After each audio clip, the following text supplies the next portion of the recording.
Hey, Mago Day. I said it the first time, but my microphone, it was, it was on mute. ah, it is Thursday. Today is Thursday. My goodness, what a whirlwind week. It has been one thing after another this week. Just getting geared up and ready to go for several things. I've got a big men's retreat at my church that I wittingly or otherwise signed up for a larger role in organizing than I intended to. So that's been a bit of a kerfuffle, is getting all the things in order that I didn't know I would need to be getting in order. But it's happening. It's all coming together. All of the things are doing what they need to do. I am recycling wood from cross Pacific shipping pallets into crates. It's awesome. It's amazing. It's all gonna come together, and I don't need to be actually no. Like, legitimately, it is all coming together. I'm not just puffing myself up to make myself feel less worried, because I know that when I am worried, the thing to do is not babble on with vain talk like I'm doing right now, like I do for 3 hours every Thursday and Saturday, but rather to pray about it, rather to bring my worries, bring what is bothering me, upsetting me, before God. That's how I that's how we should operate. I can't say I always operate that way, though. Let's be very clear. What else happened this week to me?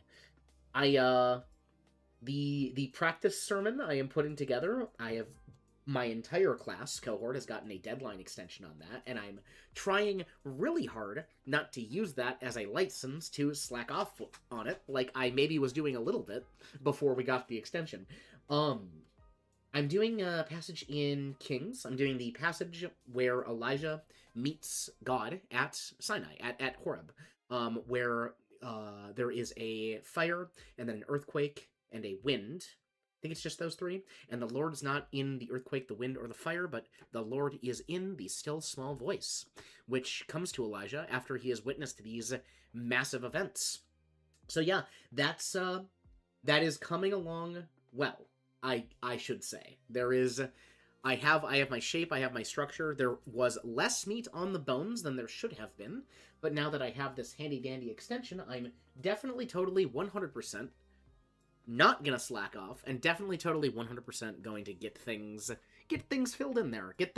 Use this time off to maybe get to a place where I feel like I am more caught up and ready to go when that curriculum picks back up. Let's see. What else? I have gotten started, everybody. I've been leveraging the time not spent doing extensive pre-stream notes of one of the most theologically dense books in the New Testament. I have started parlaying that time that I have freed up into the next long-form Renai Paragonic video. It is happening. I am putting it together. I am considering some fun editing tricks that I might need to do, and it's good, and it's gonna be, yeah, I'm the curriculum for this one in particular is probably one of my favorite lessons I've ever, up to this point at least, put together. So I am excited to see how that video turns out. What else? Anything else going on in the life of a Renai? Hey, Moondust, how's it going? Welcome in. Thank you for dropping by. You caught me at the tail end of all of the things that are going on with me. What is going on with you, my friend? I am discussing a new long form. I know what the long form is going to be. I have made the edits to the slide deck that transform it from what it used to be into what it's going to be. I've got the script, quote unquote, decently written out. It is now just kind of a matter of sitting down, doing it, and there's some editing tricks that I'm going to see if I can pull off. And if I can pull them off, they're going to, one, make for a good video, and two, they are going to let me know that I, in fact, can pull those things like that off for future videos, which lets me... there is an ideation process, an ideation pinwheel, almost, of once I have proven I can do something, all of my future ideas can incorporate that, and I can start thinking about what the next interesting thing to involve or new skill to learn for the next video is. And that's not something I was really expecting when I kind of stepped into the content creation ball game, but like it makes sense that if I am committed to making good projects, I am going to learn new skills to make those projects better. And of course I'm committed to making good projects, because as discussed in the whole channel ethos, the goal of everything here is to glorify God. The goal of everything here is to make good works for him, and hopefully to make. I've been really hammering in on what I want my channel content to do. And what I think I want my channel content to do is equip other Christians with answers to questions they might commonly hear, with a deeper, richer understanding of their faith that they may not necessarily have gotten in their whatever religious education they've had up to this point. That's kind of what I think I am gunning for, and that's been the case. But I'm pretty committed to that now. That is what I want to gun for. You have a speech to write, so you'll mostly be listening today. Granted, that's kind of what I'm here for. I am here when I am streaming. I am perfectly content, and in fact, plenty happy to be anybody's theologically coherent background noise. That's them's goals right there. Absolutely. What are you writing a speech on, if you don't mind my asking? But yeah, I am excited. I am a little pushed for time here in April. I think I might get that video out before end of April. Yeah, almost. You know what? Hold me to that. I'm planning to get that video out before the end of April, darn it. I think I'd like to do I'd like to do 2 videos a month. I think that's a realistic goal to set. It's just a matter of if I can get the curriculum ideas in place to make that. I guess I could just sit my butt down and write out a little schedule and say, here is the topic I want to address by this date. Long-term planning. Uh-oh. You're starting to take this seriously, Renai. That's I should be taking this seriously. This is something that brings me a lot of joy, and it's something that I think produces decently fruitful results, even where it's at right now. So it is something I should be taking seriously and putting more concerted thought, time, and effort into, methinks. Yeah! But that's enough. I think that is enough of me chatting about me for the time being. So now I think it's time to make funny sounds. That's what I think is coming up next. So let's pop on over for just that. All right.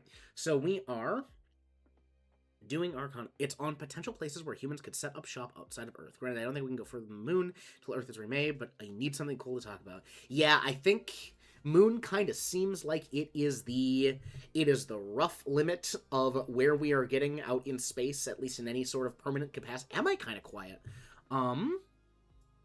Let's see what we can do about that. We can touch the forbidden dial and see what happens. If we turn the forbidden dial up, how do we sound now? Do we sound less quiet now? My mic levels are decently consistent, I think. Huh. I could also just project more, I guess, but that's a little strenuous. Let's touch the forbidden dial a little bit more. Let's turn that up just a little bit. Okay. That should be okay. Now we're peaking a little bit. I think we're better. Yeah, that seems like a good loudness. Let me make sure I'm also in the right mic mode here. We are in cardioid. Okay, yeah. We'll see if that does the job. We'll see if that makes we'll see if that brings the volume up. I think that should be, yeah, I'm more consistently hitting like negative 15 decibels here, which is, I think, about where we want to be. You let me know if that's any better, Moondust. Or worse. If I have made it worse, let me know if I've made it worse, because I I tend to do that when I touch audio equipment. I'm not going to lie. Better, you're still on 100% volume. Okay. Well, I'm just gonna turn the mic all the way up. All the way up. We're gonna turn the mic all the way up. Okay. That as loud as I can make things physically, and I'm not gonna futz around with software audio things right now, because that's a whole other beast. That's a whole other pickle that I don't want to I don't want to do a setting that I can't immediately reverse and make things better. So that's as loud as I think we're gonna be for now. So you let me know. Alright, and now it's time for funny sounds. Ga. Kya. See. Gi. This one is so. Chi. Za. Ja. Ku. That's what we're gonna have for the time being. Thank you for your help with troubleshooting audio issues, by the way. It's always appreciated. This one's wo. Wa. Ne. Y. Mo. Ya. Z. Sa. Cho. Ha. Su. Ba. Nyu. Z. She. Ji. This one's gold. Okay, this one is either Ru or Ray. I think it's Ru.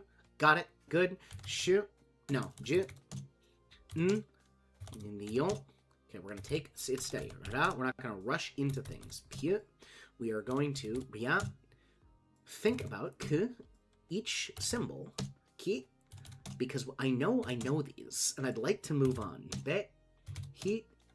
Hia. Sha. Ro. Myon. Tsu. Ko.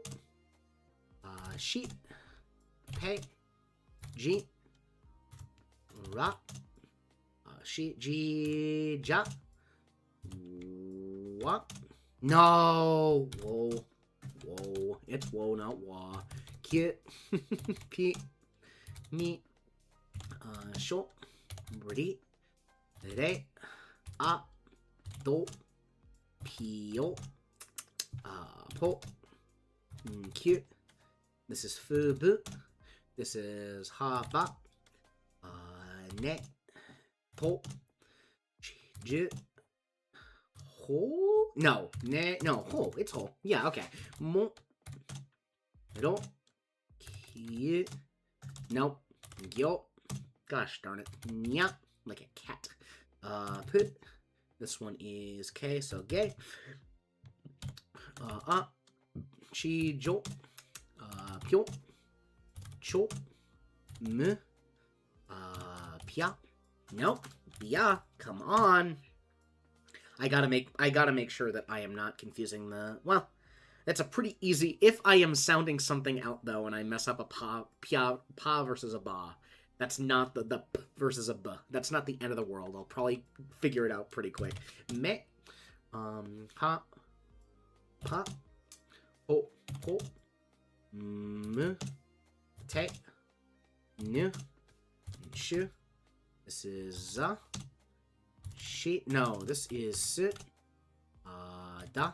No, ta. This one is K. Gay. Nope, this is Kugu. Gosh darn it. Ooh. This is B. This is De. This is Fu. This is Zu. This is Bo. This is Bion. Bion. Fu. Ni. Nion. Nion. Nion. That's more amusing to me than it should be. Sounds are funny. Nyo, and language is just a bunch of sounds we stuck together. Nyo, gu, te, cha, ho, bu, mu, gi, mya, byo, mya, se, ze, po, Kia. This is Chi Ji Jo. Ma. This is Suzu. Su. This is Ho Bo. This is Zo. This is Ka. This is Ya. Mi. Na. Ko. Hyu. This is Ni. Yo. Ho. Pa. This is Sozo. This is Chiji. No, this is Teide. Come on. This is Chiji. There we go. I have been humbled. Hyo. This is Yo. No, to. Okay, that was a typo. +1 to the score. Hey, +2 to the score. You. She. This is Re. This is Se. Ri. Bu. Don. Chi. Ju. This is Y. Sha. Ya. Ja. Me. No, this is Me. This is Q. No, you. Come on. There's an accent there. Go. Ke. Ha. Bi. Sa. You. Ju. Ju. Me. Pia. Ma. Se. Da. Ga. Ryo. No. Kyo. He. Pi. Chi. Ja. Gya. Cha. This is Bia. E. This is Gya. This is I. Suzu. Jitsu. Shi. Ji. Jo. This is Gi. Come on. Ke. Hyo. Myo. Jo. Kyo. Pyu. Gyo. Sho. Ji. Chi. Be. Ta. Da. This is O. This is Ya. This is Ta. Pe. This is He. This is Ki. Za. No, say Ze. Ze. This is Mi. Wa. Ke. Ge. So. Nia. Like a cat. Ni. Pia. Na. Chi. She. Shi. Bi. Ka. E. Okay, add 2 because I typoed. We missed 6. That is... Again, it's good, but I want to be better. I need to, like... How would I think maybe I just need to slow down a little bit more. Maybe the perfect score... Maybe the perfect score is just slowing down a little bit more right now. It's just, like, really making sure. Kind of into Demon Slayer lately, but not actually watching the show, just watching video essays. Got any media like that where you'd rather listen to people talk about it? Huh. Let me think about that. So you've not watched any Demon Slayer. You've just watched people talking about Demon Slayer. Huh. You know, I think it's a lot of it is like secondhand exposure. And it is not always necessarily going out and seeking takes on it, but I've gotten a lot of people's takes on Invincible recently without ever having sat down and watched a single episode of Invincible. That's kind of where I'm at. And again, it's less of an intentional thing and more of just I keep getting takes of content creators I am watching as they are doing other things. I suppose that's my closest analog, Moondust. Yeah. That is interesting though. So like you are into the idea of Demon Slayer, but not necessarily into Demon Slayer. Is kind of where you're at? Hmm. Where was I? I had a thing I wanted to look at. There's the thing. Alright. There we go. Okay, yes. We've got it. We've got it, we've got it, we've got it. Yeah. I get it. I'm not, I don't think that that's necessarily something odd or foreign. It is just, it's interesting. Yeah. Yeah. That is the problem I've had once I really started taking my, started taking my purity standards in media, and purity standards is a loaded term, but like my purity standards in the media I'm consuming, more seriously, is I like a lot of the anime I would normally have like a lot of the anime I would just like watch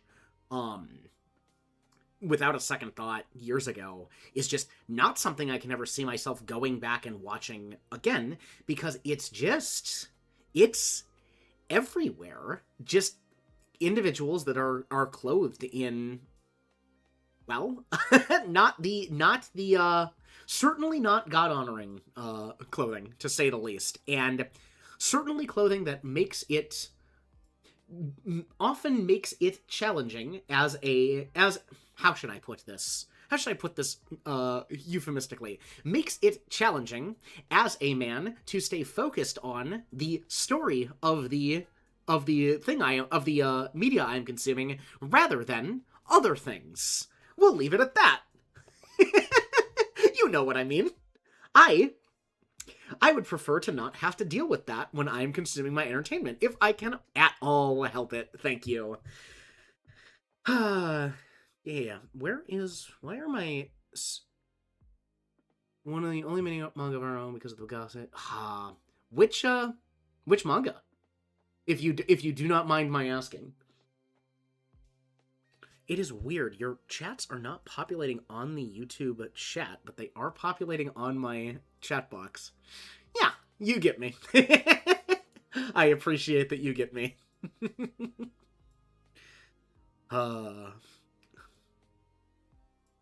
Alrighty. Let's, good talk. Let's get into some Jacob. But yeah, what manga? Amazing Agent... I cannot say I have ever heard of Amazing Agent Luna, but now I'm gonna look it up. Oh, this is... Oh, interesting. It's English published. Fascinating. Okay. Interesting. Okay, yeah, it looks incredibly 90s anime. Which I think is exactly what they were gunning for. 2005. It's got the style, it's got the hallmarks. Fantastic. But they couldn't avoid the upskirt, huh? That's tragic. There are ways to make your characters are cute. They don't also need to also be objectified. Yeah. Sex sells. We know this. This is a tale as old as time itself.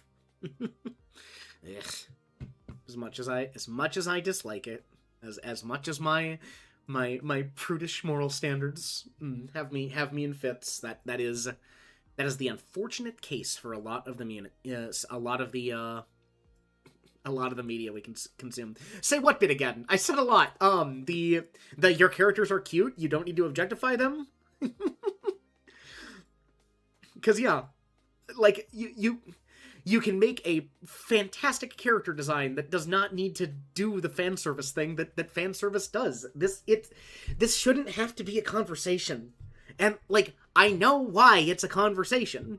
It's a conversation because this is one of the preeminent this is one of the preeminent things that we are warned about that societies fall into. This is time and time.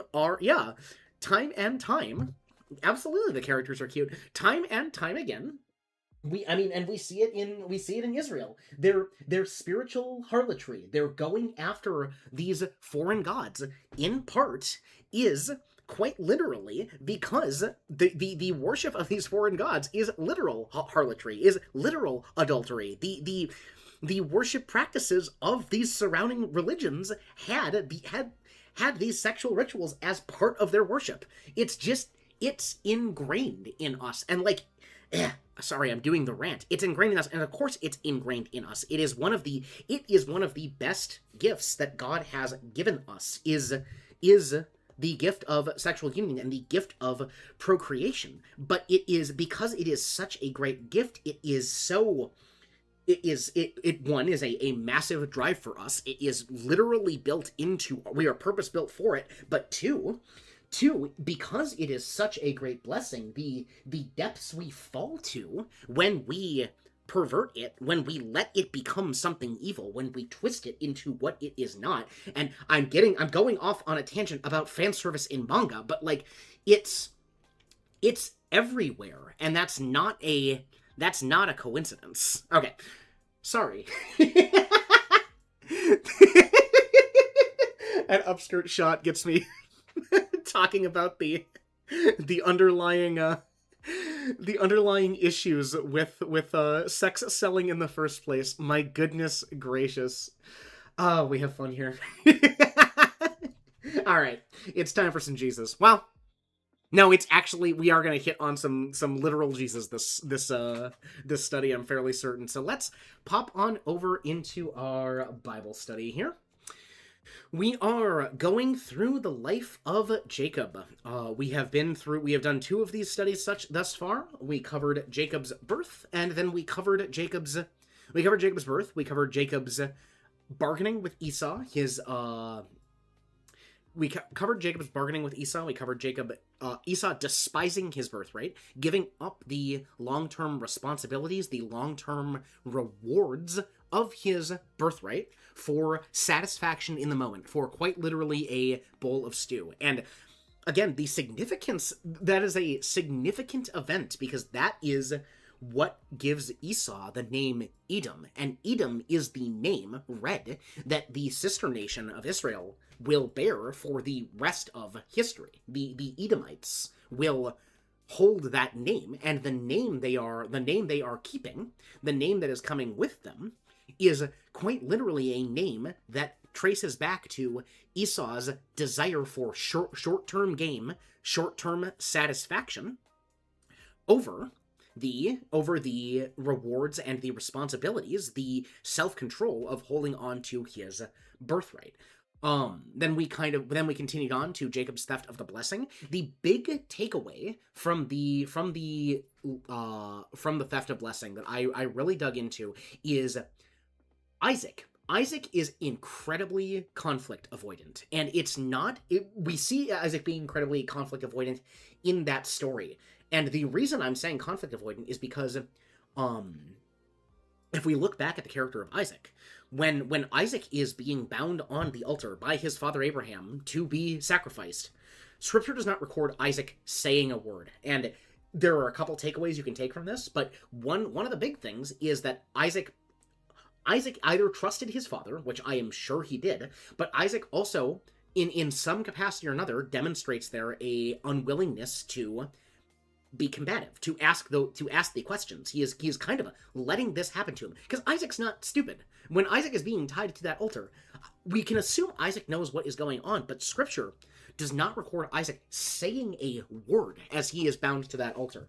And then, as we continue on, and Isaac is settling in the Promised Land, the Philistines keep challenging his right over land, which is his. Every time Isaac digs up a new well, the Philistines come by and say, hey, buddy, that's our well, not your well. And every single time, Isaac does not fight them over this. So when we come into this story, this narrative of Jacob stealing the blessing of Esau, we see Isaac, if we are, keeping with the characterization that we have come to understand throughout Scripture up to this point, we are seeing a conflict-avoidant Isaac, effectively, quite literally, going through all 5 of his senses to try and, in a way that does not...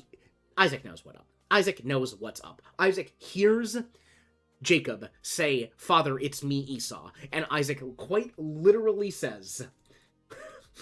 Isaac quite literally says... Where is it? Come on, come on, come on.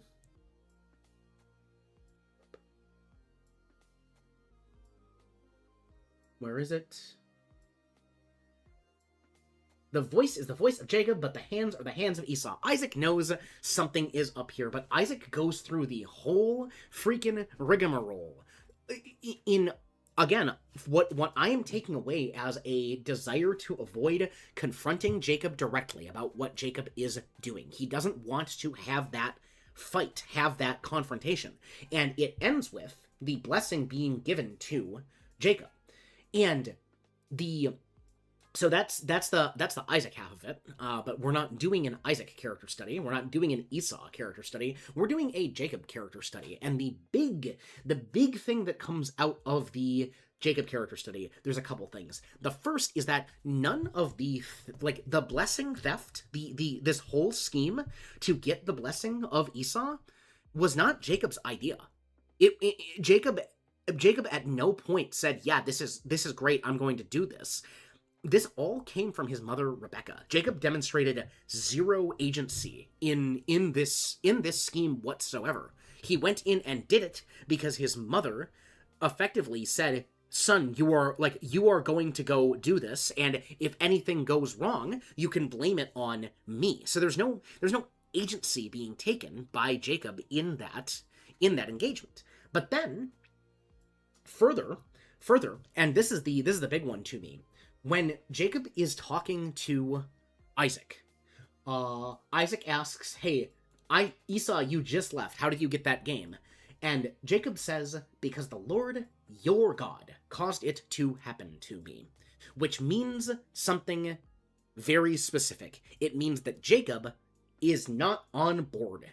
Jacob does not get the picture yet. Jacob does not understand that God promised Abraham and Abraham's descendants these blessings. Jacob thinks that God is the God of Isaac, and that Jacob is the son of Isaac, but God is not the God of Jacob. It is Isaac's God, and if Jacob can get some of the blessing from Isaac's God, that's great for Jacob. But Jacob does not understand the totality of God, and honestly, I don't blame him. God does not really go out and introduce himself as the I Am until the time of Moses, which is 400-ish years in the future from here. But Jacob does not understand even that this is the God of Abraham, Isaac, and Jacob. Jacob understands that this is the God of Abraham and Isaac, and however Isaac got in with the God of Abraham, that's great, but Jacob's not on board yet. And I think we're going to see that start to change with today's character study. But yeah, those are kind of the things I want to establish as we are going in here. So we're just gonna we're probably gonna read 46 through 28:8 here before starting to break that down. But before we do that, I'm going to pray. So if you would please bow your heads with me. Heavenly Father, thank you for this time together on the modern miracle that is the internet. Thank you for the ability to connect with people we may never have connected with before, God. Thank you for the availability of your word.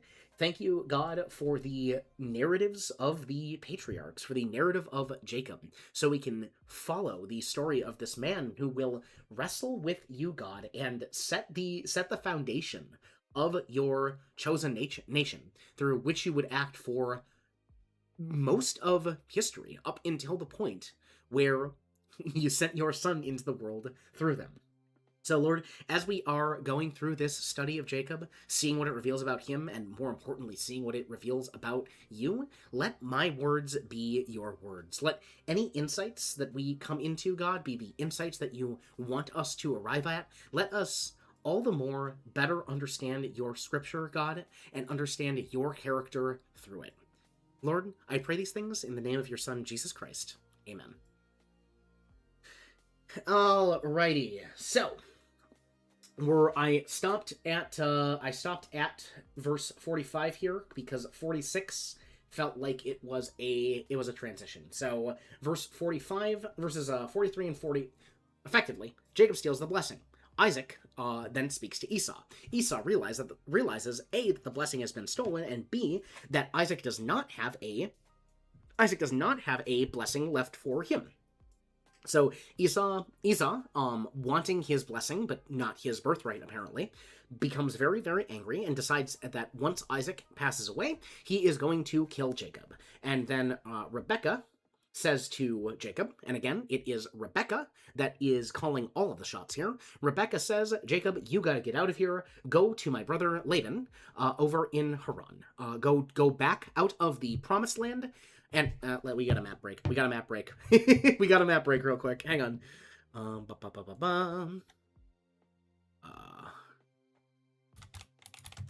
Canaan to Haran. Where is my map? Yeah, here we go.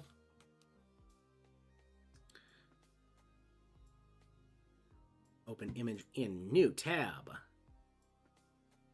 Strongest words in browser, the browser vocabulary. So we are... Jacob is down here in Canaan. And Rebekah says, hey, go back and spend some time with my brother. Spend a couple days. Spend some days with my brother in Haran. And when she says, spend some days, we can confidently assume she did not mean... she did not mean days, because this is a 400-ish mile journey by I believe foot that Jacob has to make to get back to her brother. He is quite literally reversing the journey that Abraham took to come to into the promised land in the first place. I wonder if there's something there.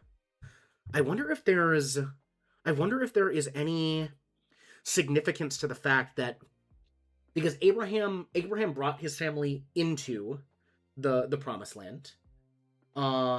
Isaac settled there.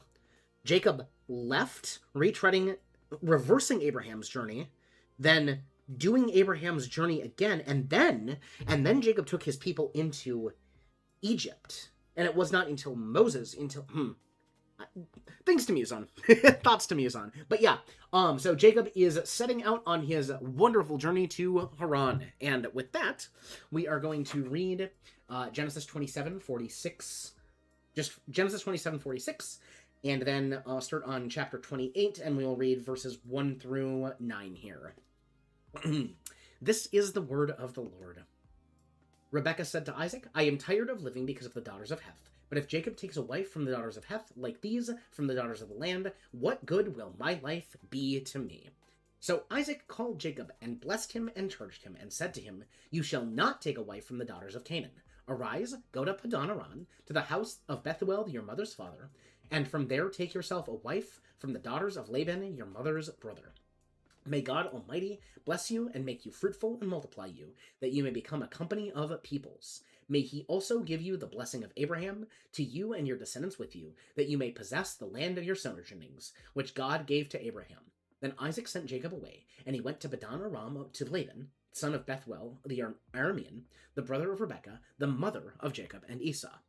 Now Esau saw that Isaac had blessed Jacob and sent him away to Padan Aram to take himself a wife from there, and that when he blessed him and he charged him, saying, You shall not take a wife from the daughters of Canaan, and that Jacob had obeyed his father and his mother and had gone to Padan Aram. So Esau saw that the daughters of Canaan displeased his father Isaac, and Esau went to Ishmael and married, besides the wives that he had, Mahalath, the daughter of Ishmael, Abraham's son, the sister of Nebaioth. Okay, there's a lot of juicy stuff in here. Oh boy. So, starting off, Rebekah says to Isaac, I am tired of living because of the daughters of Heth. Now, who are the daughters of Heth? I don't actually know. Let's find out. Judith, Basma. Esau was 4. Well, that's not useful. We just, Are we not getting... Okay, so we're only going forward. Okay.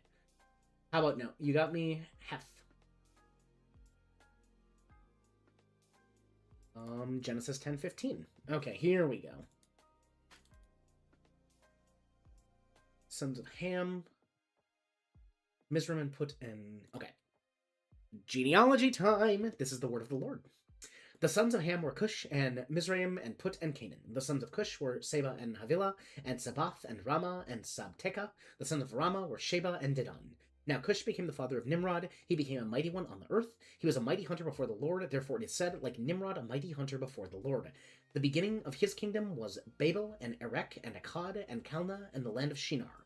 From that land he went forth into Assyria and built Nineveh and Reboth-ir and Calah and Rezin between Nineveh and Calah, that is the great city. Mizraim became the father of Ludim and Ananim and Lebaim and Naphutim and Pathrasim and Kalushim. Kasluhim,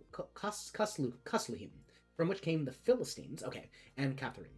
Canaan became the father of Sidon, his firstborn, and Heth, and the Jebusite and Amorite and Girgashite and the Hivite and Archite and Sinite, and the Arvadite and the Zemarite and the Hamathite, and afterwards the families of the Canaanites were spread abroad. So Canaan, so the daughters of Heth are descendants of Ham, who was one of the sons of Noah. Now, got it. Okay. So Shem is the progenitor that I believe eventually, or Shem is the patriarch, which eventually gets to Abraham, right? Ignore the tornado sirens. Though if you are internet savvy, that might tell you what state I live in. Shem.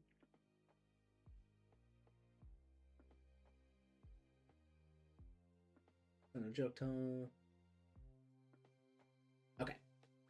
Yes, yeah. Okay, so we've got Ham, and we've got Canaan, which is specifically the family line which Noah cursed after that incident where Ham, however you want to say it, Ham, uncovered Noah's nakedness. And I have thoughts on that you can ask me about some other time, or now, I guess. But, so we have, that is a line of people, that is Jacob taking a wife from the daughters of Heth, like these. I'm assuming she's pointing just out and about. So Rebecca is not a fan. I think this might be note-taking time. Rebecca does not like the neighbors. Rebecca is not a fan of the daughters of Heth. She does not want Jacob to marry into the population of local women. And one has to wonder, because we've already established, right? We have already established that Rebecca is okay lying to Isaac. So, and Rebecca, directly prior to this, said, hey, Jacob, you gotta get the heck out of here. And then Rebecca turns around and she says to Isaac, hey, Isaac, I don't want Jacob marrying any of the daughters of the land here. So one almost has to wonder if this is another ploy of Rebecca's to get Isaac, right, to get the patriarch of the family to send Jacob out, to get Isaac, again, to manipulate Isaac into doing what Rebecca wants Isaac to do. Rebecca is a woman that seems very content to take charge and to try and orchestrate situations. And given that her husband is someone who is conflict avoidant, this could very well be the way that she has decided that things get done, is by just greasing the wheels, just explaining to Isaac not necessarily directly what she wants, because what she wants might cause conflict, but rather preferences that Isaac then I want, again, the whole point of this is to slow down, to think of these as characters, to think of these characters rather as people instead of just flat characters that the story happened to. So this is, if we see behavioral patterns like this, I want to stop and I want to note them, right? So Either or. One, Rebecca doesn't like the neighbors, and you know what? I don't have any reason to believe that Rebecca doesn't like the neighbors. But two, Rebecca could very much be using this as a way to get Isaac, to get Jacob, to get the heck out of here, or for Isaac to send Jacob on his way as a way to get Jacob out of there without raising suspicion or upsetting Isaac, right? Avoiding that conflict. It's, hey, son, go out and your mother, when I wanted to be married, son, your mother, my father sent a servant out to get your mother from the land that my father came from. So we're going to do the same thing with you. And then we continue on. So Isaac called Jacob and blessed him and charged him and said to him, "You shall not take a wife from the daughters of Canaan." Right? So daughters of Canaan. Same idea. Arise, go to Padan Aram, to the house of Bethuel your mother's father, and from there take to yourself a wife from the daughters of Laban your mother's brother. So expressly, despite the fact, so this is not something that, at least the text does not record Rebecca saying to Isaac, "I want him to marry one of my brother's daughters," but that is what Isaac arrives at as well. So that's what we are doing. That is kind of the command there. May God Almighty bless you and make you fruitful and multiply you, that you may become a company of peoples. And that is straight out of El Shaddai. Love that name of God. We're not even 100% certain what it means. But I love the translation, God Almighty. It gets the job done. May God Almighty bless you and make you fruitful and multiply you. That you may become a company of peoples. So, be fruitful and multiply. It's interesting to me that make you fruitful and multiply you. Really, it's interesting to me too that this is echoing the language of a couple blessings. Let's hop back to what my NASB actually has notes for here. So Genesis 17:2, right? This is God restating. This is God giving Abraham the covenant of circumcision, which is a covenant that is related to and assures the continuance of the Abrahamic covenant that God gave to Abraham back in Genesis 12. The language here is, "I am God Almighty, walk before..." New scripture. This is the word of the Lord. Now when Abram was 99 years old, the Lord appeared to Abram and said to him, "I am God Almighty, walk before me and be blameless. I will establish my covenant between me and you, and I will multiply you exceedingly." Abram fell on his face, and God talked with him, saying, "As for me, behold, my covenant is with you, and you will be the father of a multitude of nations. No longer shall your name be called Abram, but your name shall be Abraham, for I will make you the father of a multitude of nations." Right? So we see this text of...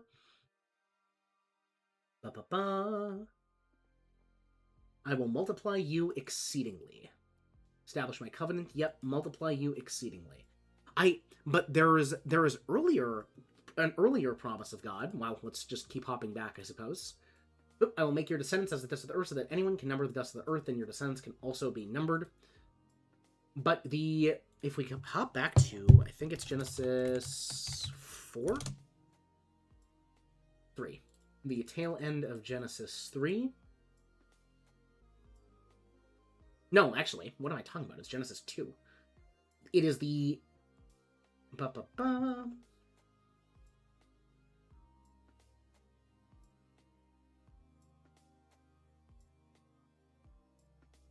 Where is it?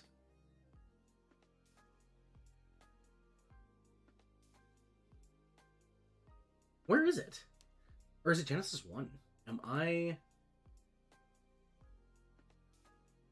Yeah, there it is. It is the, quite literally, the first thing that God says to mankind when he makes them, right? This is the word of the Lord.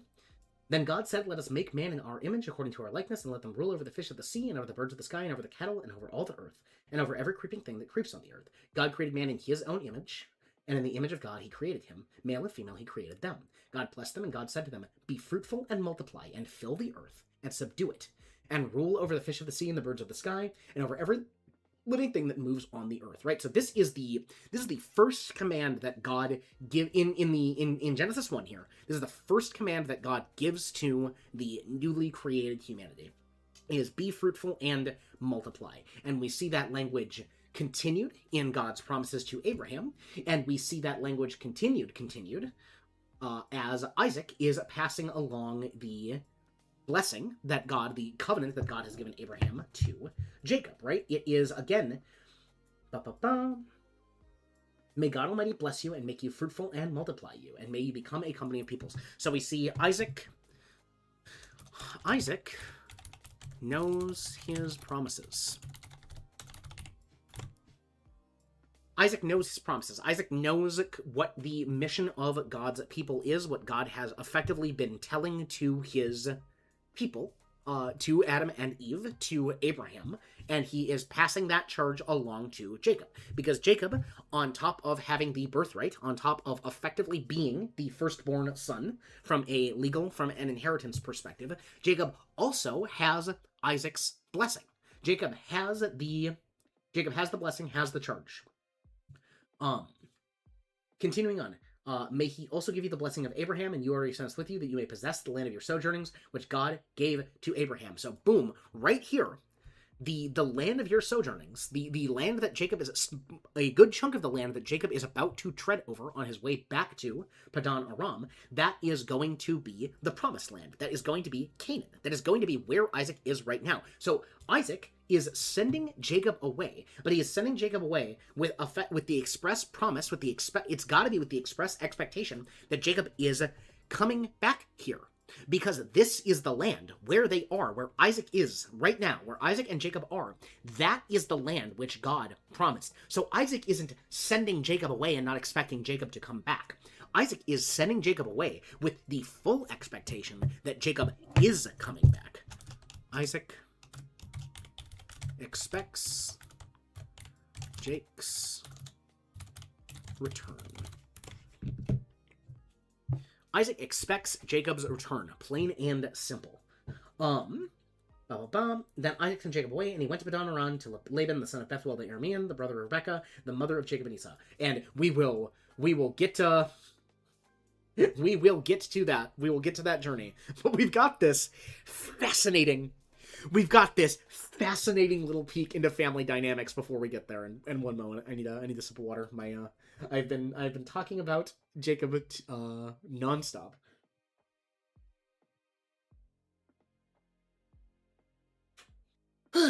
Okay. So this bit right here, this always stuck out to me, and I'm glad we are talking about it now. Now, Esau saw that Isaac had blessed Jacob and sent him away to Padan Aram to take himself a wife from there, and that when he blessed him, he charged him, saying, "You shall not take a wife from the daughters of Canaan," and that Jacob had obeyed his father and mother and had gone to Padan Aram. So Esau saw that the daughters of Canaan displeased his father Isaac, and Esau went to Ishmael and married, besides the wives that he had, Mahalat, the daughter of Ishmael, Abraham's son, the sister of Nebaioth. So we have Esau, who has committed at this point in the narrative. Esau has committed to murdering Jacob. Esau is upset enough with Jacob to say that once my father has died and once we have stopped mourning, I'm going to kill my brother.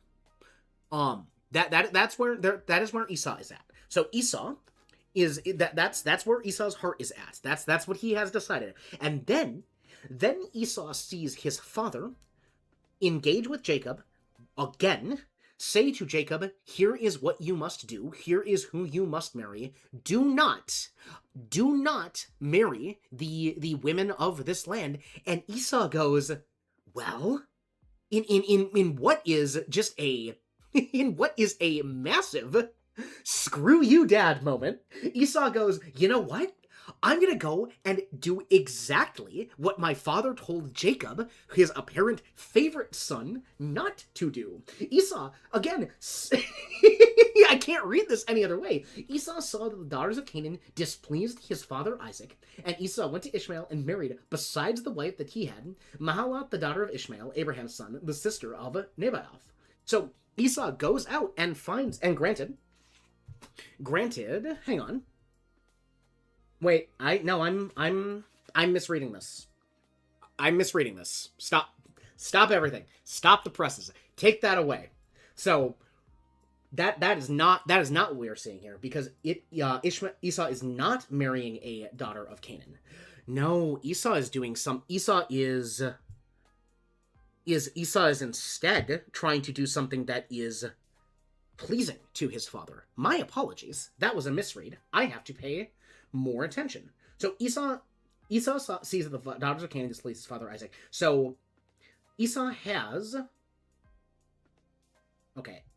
How about the wives? Do we know which wives Esau has? Yes.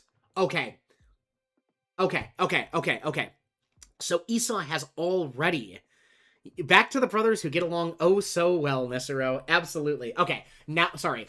This is why we did these studies. This is what... Okay, so Esau has already married two wives, that bring his parents grief. Esau... Oh no, that's kind of tragic, actually. I was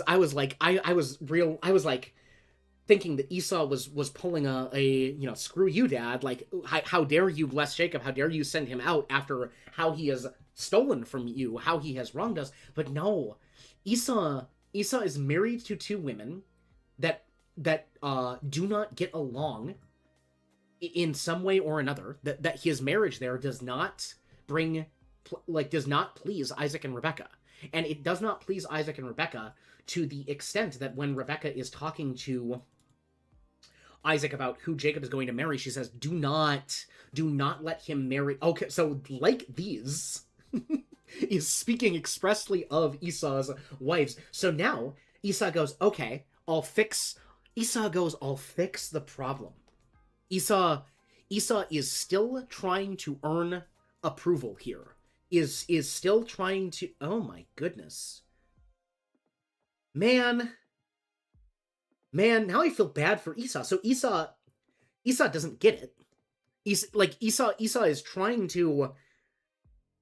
Esau has seen that his wives displease his father, so he goes and he grabs he marries another wife. He marries a daughter of Ishmael, his father's half brother. To... Oh boy. And we don't have motivation. I can't say for sure, but the text says, right, that Esau saw that the daughters of Canaan displeased his father, so he then goes and gets a wife that is not a daughter of Canaan. Again, just given the statement, given what it follows from, I can only assume that is in some attempt, a way to try and please his father, which is... That dynamic is fascinating to me, and it's something I'm going to want to keep in mind for the eventual reconciliation of the two. Esau... Yeah, I don't know how I'm going to fit this on this post-it note. Expects Jacob's return. What if I just go Isaac knows promises? Does that fit? Esau wants... It's not going to fit, is it? Let's find out. Aha! I need to figure out my... Rebecca does not... Rebecca... Let's just go is grieved. Boop. Yeah, there we go. Okay, so we've got an Esau that is trying to... is trying to please his father, is trying to get in his father's good graces, despite the fact that his father has nothing left for him, by Isaac's own words. Huh. Okay. I want that under the belt. I want that character of Esau under our belt here. Yeah, I don't actually know, by the way, Nesero. I think Laban might be a Saturday thing at this pace, just as a heads up. And I am still very much looking forward to it, for the record. But let's continue on here with Jacob's dream, which is... this is gonna take a good amount of our time. There's a lot going on here. This is the word of the Lord. Then Jacob departed from Beersheba and went toward Haran. He came to a certain place and spent the night there, because the sun had set. And he took one of the stones of the place and put it under his head, and lay down there in that place. He had a dream, and behold, a ladder was set on the earth with its top reaching to heaven, and behold, the angels of God were ascending and descending on it. And behold, the Lord stood above it and said, I am the Lord, the God of your father Abraham, and the God of Isaac. The land on which you lie, I will give it to you and to your descendants. Your descendants will also be like the dust of the earth, and you will spread out to the west and to the east, and to the north and to the south. And in you and your descendants shall all the families of the earth be blessed. Behold, I am with you and will keep you wherever you go, and will bring you back to this land. For I will not leave you until I have done what I have promised you. Then Jacob awoke from his sleep and said, Surely the Lord is in this place, and I did not know it. He was afraid, and he said, How awesome is this place! This is none other than the house of God, and this is the gate of heaven. So Jacob rose early in the morning and took the stone that he had put under his head and set it up as a pillar and poured oil on its top. He called the name of that place Bethel. However, previously the name of the city had been Luz. Then Jacob made a vow, saying, If God will be with me and will keep me on this journey that I take, and will give me food to eat and garments to wear, and I return to my father's house in safety, then the Lord will be my God. This stone which I have set up as a pillar will be God's house, and of all things you give me, I will surely give a tenth to you. Alrighty, Jacob's ladder. Let's take this apart. Let's dig into this. So, Jacob is departing from Beersheba. That is where Isaac and Rebekah are settled. That's where our family drama up until this point has played out, and he is headed towards Haran. And we're gonna map break one more time, just to really drive home how much of a journey this is. So, we've got a 100-mile scale right here. Can we zoom in just a bit without losing resolution? Yep. We've got a 100-mile scale right here. And Jacob is going here from Beersheba. Bethel is a good 50 miles that he has already traveled by the time he is settling down here. What is like walking? What is like human walking pace in a day? How far can you cover in a day?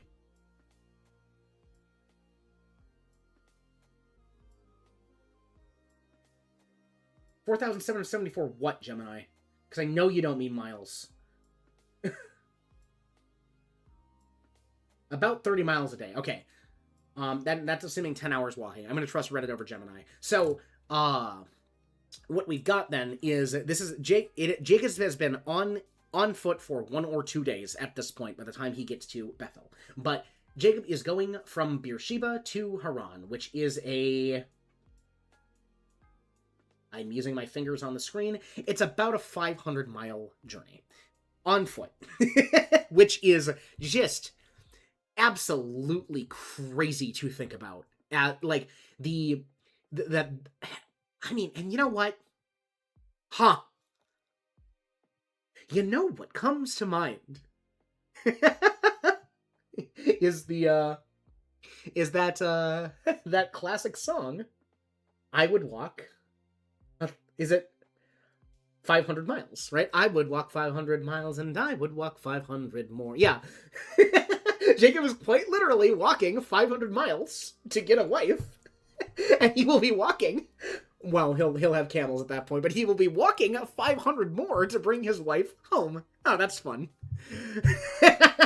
All that is to say, sorry, the point I want to carry here is that this is no small amount of distance that Jacob is traveling. Jacob is retreading almost the entirety of the journey that God had Abraham took, and that journey took Abraham Abraham made stops, Abraham settled in places, but that was quite literally a lifetime journey of Abraham's. And Jacob is going to Haran and back, baby. That's what he has set out to do. That is what Isaac charged him to do, and that is what this conversation with God is resulting in this chapter. So that's where he's going, and that's where he's coming back from. He came to a certain place and spent the night there because the sun had set. I want to see what the notes here. He lighted on the place. Interesting. Not Not particularly elucidating. I'm assuming this is references to literally later in the chapter. Suppose Jacob knows where he's going and also has a smaller household. Yeah.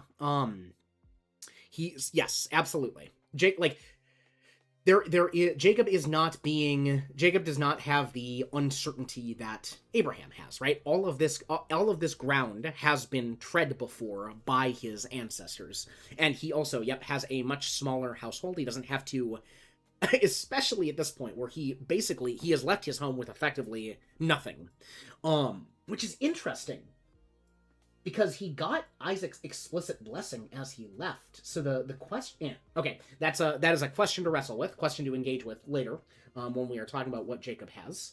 But Jacob has been trailblazed already. Jacob is not treading new ground in any of these cases. He is retreading old ground, which, might be a lesson for us in under the hood in disguise there. Maybe there is something to engage with there. That there is profit in re-engaging with the familiar. Okay, maybe I'm getting a little too symbolic. He came to a certain place and spent the night there because the sun had set, and he took one of the stones of the place and put it under his head and lay down in that place. Can we just talk about I don't know if I'm pulling anything particularly meaningful out of the text here, but dear heavens, Jacob has been walking for 1 or 2 days at this point, roughly, if he's walking at, average walking pace. He comes to a place and he goes, I am bushed. I am tired, as I would expect one to be. And he goes to sleep on a rock. He pulls out a rock, and that is his pillow.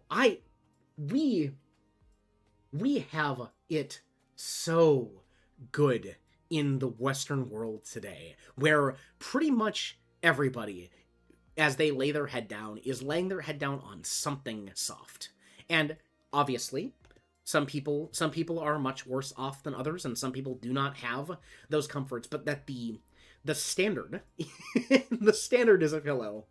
And that Jacob out on his journey is sleeping on a rock. Just something to think about.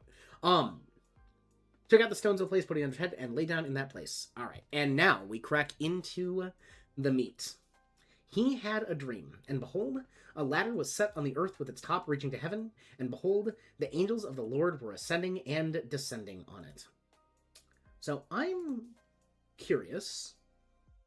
Yeah. I would not recommend the rock pillow, Nesiro, if you can at all help it. But hey, give it a go. And if you do give it a go, please let me know if you have any dreams about ladders.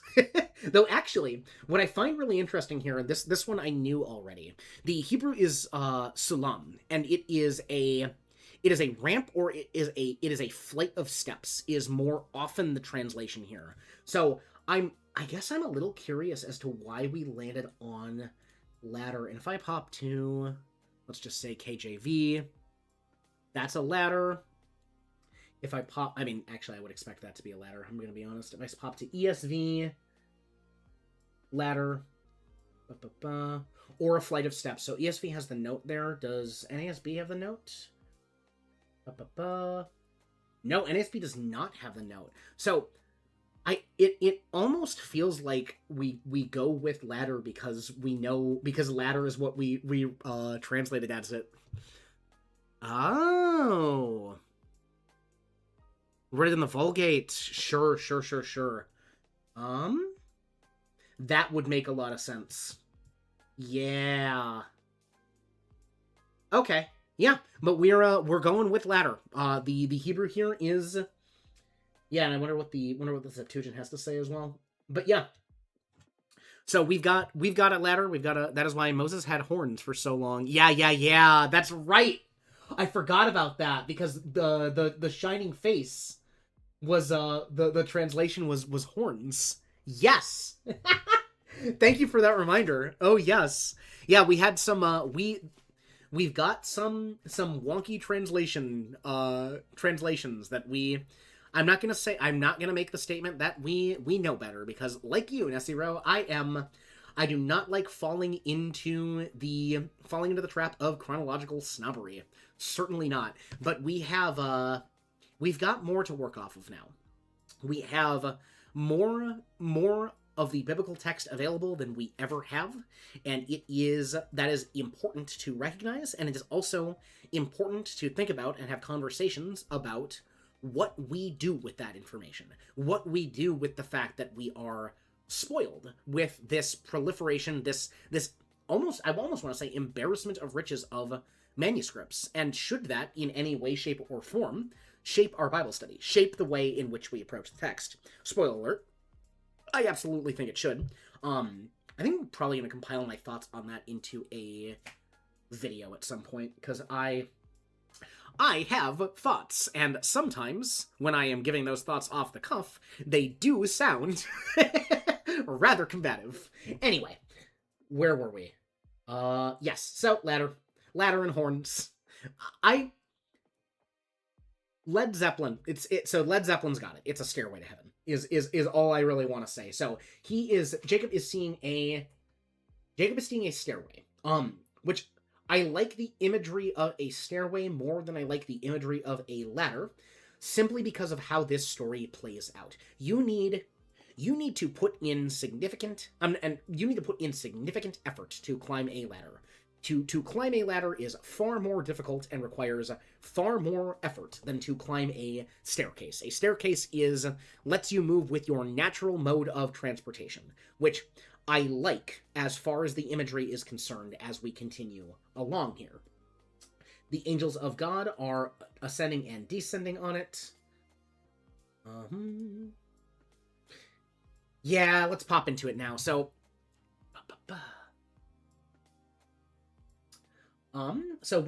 this is John 1.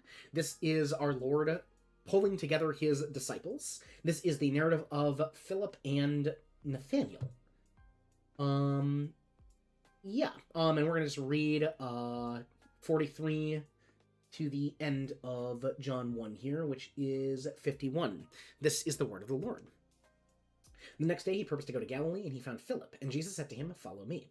Now Philip was from Bethsaida, the city of Andrew and Peter. Philip found Nathanael and said to him, "We have found him of whom Moses is in the law and also the prophets wrote, Jesus of Nazareth, the son of Joseph." Nathanael said to him, "Can anything good come out of Nazareth?" Philip said to him, "Come and see."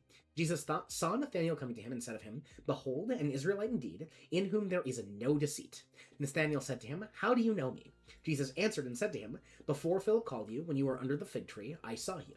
Nathanael answered him, "Rabbi, you are the Son of God, you are the King of Israel." Jesus answered and said to him, "Because I said to you that I saw you under the fig tree, do you believe? You will see greater things than these." And he said to him, "Truly, truly, I say to you, you will see the heavens opened and the angels of God ascending and descending on the Son of Man." So what we have here, there's a lot to unpack in this passage, and this is not the topic of study, but it is. I've heard some rather interesting teachings. I've heard some rather interesting interpretations of this phrase, "under the fig tree," being an idiom for studying under a rabbi. I have heard kind of I have heard interpretations, I've heard engagements with this idea of "Behold, an Israel indeed, in whom there is no deceit," being Jesus having continuing a dialogue that Nathanael was having with whatever quote-unquote rabbi he was studying under. And that's all well and good, and I'm not going to engage in it too much. That is just a explanation I've heard that helps me make more sense of this passage. I'm not saying it is the right one, but the big thing, that is neither here nor there, and I'm tangenting. The big thing is that Christ right here is saying, "Truly, truly, I say to you, you will see the heavens opened and the angels of God ascending and descending on the Son of Man." And that's something I can catch the significance of without needing to dig into metaphor. Christ is making the claim right here to his Jewish audience, to Nathanael specifically, and Philip, I suppose, is here as well. Christ is making the claim that he is that ladder. He is that staircase. He is the connection right? Christ right here is making that statement that he is that connection, that promise, that vision that God showed to Jacob. Christ is making the claim that he is that promise. He is in some way, shape, or form, and I mean, we know the answer to that story. He is the fulfillment of that promise that God is making to Jacob back here. And on a more symbolic level, Christ is this staircase which connects the heavens and the earth. Christ, right, as the author of Hebrews puts it, Christ entered the heavenly places to sit at the right hand of God, and he entered it. Messianic claim, divinity claim, I would say both. I would say absolutely both. Christ is making a claim, or is it, I think this one I think you can absolutely 100% expressly make the case that he is making a messianic claim here. There is no doubt of a messianic claim. A divinity claim might be a little rougher. I mean, I see it, obviously, because I understand Christ as divinity. So I am seeing, right, the bridging of heaven and earth, knowing what I know, filtering in my doctrine, my expectations of Christ, based on the system of theology I have built around Christ. I don't know if it would necessarily have landed that way to the people he was speaking to at the time. So I'm going to say certainly a messianic claim, less certain on a divine claim. But I would say in retrospect, as we are looking at it, Christ is speaking of being the bridge between God and his people. It's that good typology that I am seeing that good typology that is nailed down in the book of Hebrews in that claim. But again, the book of Hebrews was written after Christ had these conversations with Philip and Nathaniel. And again, I'm not saying that this is not what Christ was intending to tell to us. I just don't know if it is what he was intending to tell to them with that statement. Confusing enough? Thread the line? I'd say messianic for sure. Divinity, absolutely. In hindsight, in the moment, I think it is a much easier thing to say. Christ was saying, I am the Messiah. I am the connection. I am the reconciliation of God's people to God. Yeah. Thank you for the question. That is man, that's one of the more fun. That is one of the more fun considerations I've had in a bit there. Thank you. All right. So, boom. We've got our ladder. We've got our ladder, which is Jesus Christ. And behold, the Lord stood above it and said, I am the Lord, the God of your father Abraham, and the God of Isaac. On the land on which you lie, I will give it to you and to your descendants. Your descendants will also be like the dust of the earth, and you will spread out to the west and the east and the north and the south. And in you and your descendants shall all the families of the earth be blessed. This is shot for shot. God, come on, NASB. Please tell me you've got a Genesis 12. Okay, there we go. This is shot for shot. God speaking to Jacob and saying to Jacob, hey, in case you don't get it yet, this is Genesis 12. This is effectively God's first contact with Abraham, Abram, as he is known at this point in the narrative. This is God calling him. This is the promise that God makes. This is what we call the Abrahamic covenant. This is the word of the Lord. Now the Lord said to Abram, go forth from your country and your relatives and from your father's house to the land which I will show you, and I will make you a great nation, and I will bless you and make your name great. So you shall be a blessing, and I will bless those who bless you, and the one who curses you I will curse, and in you all the families of the earth will be blessed. So that's the first promise. So this idea, all the families of the earth will be blessed, and that idea of making is making his people numerous and great, having them spread out, having them be a nation, and through his descendants all the families of the earth shall be blessed. And then there is this idea of giving him the land, which we see... Boom. Yeah, and again, God is just rehashing the promises that he has made to Abraham here. So here's Genesis 13:12, after Abraham has set out. This is God speaking to him again. This is the word of the Lord. Then the Lord said to Abraham, after Lot had separated from him, now lift up your eyes and look from the place where you are, northward and southward and eastward and westward. For all the land which you see, I will give it to you and to your descendants forever.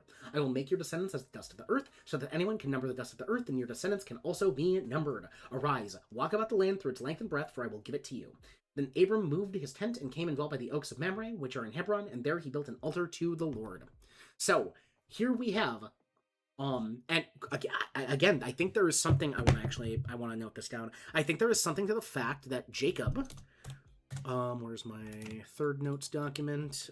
Jacob is retreading Abraham's journey. So when God made the promise of giving this land from the east to the west, numbering his descendants, making them uncountable, when he gave that to Abraham, he was speaking to Abraham of, hey, tread the breadth of this land. And here he is speaking to Jacob, after Jacob has to effectively tread the breadth of this land.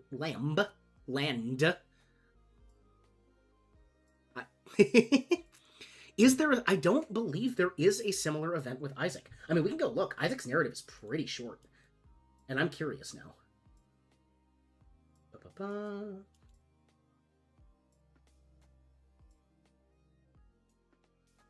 Descendants of Ishmael, Abraham's death. We have Abraham, we have Isaac's, the narrative of Rebecca.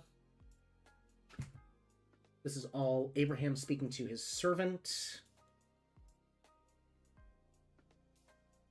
Yeah, I don't actually think... Yeah, so here is the binding of Isaac, right? Here is... and Isaac doesn't say a word in this narrative past asking, hey, Dad, where's the sheep? That's the last we hear of Isaac here. And then we continue on. Sarah dies. We know Isaac is mourning in this time. Then we have Abraham speaking to his servant, go find me a wife. Then we have find my son a wife. Then we have the narrative of Rebecca being chosen, in which Isaac is absent. Isaac marries Rebecca. Isaac was comforted in his mother's death. Remember that one. Then we have Abraham dying. Sons of Ishmael. Sons of Isaac, which we already did a study of, so it would have to be in here. Isaac lived in Gerar. We do not have the Lord speaking to him there. Okay, here we go.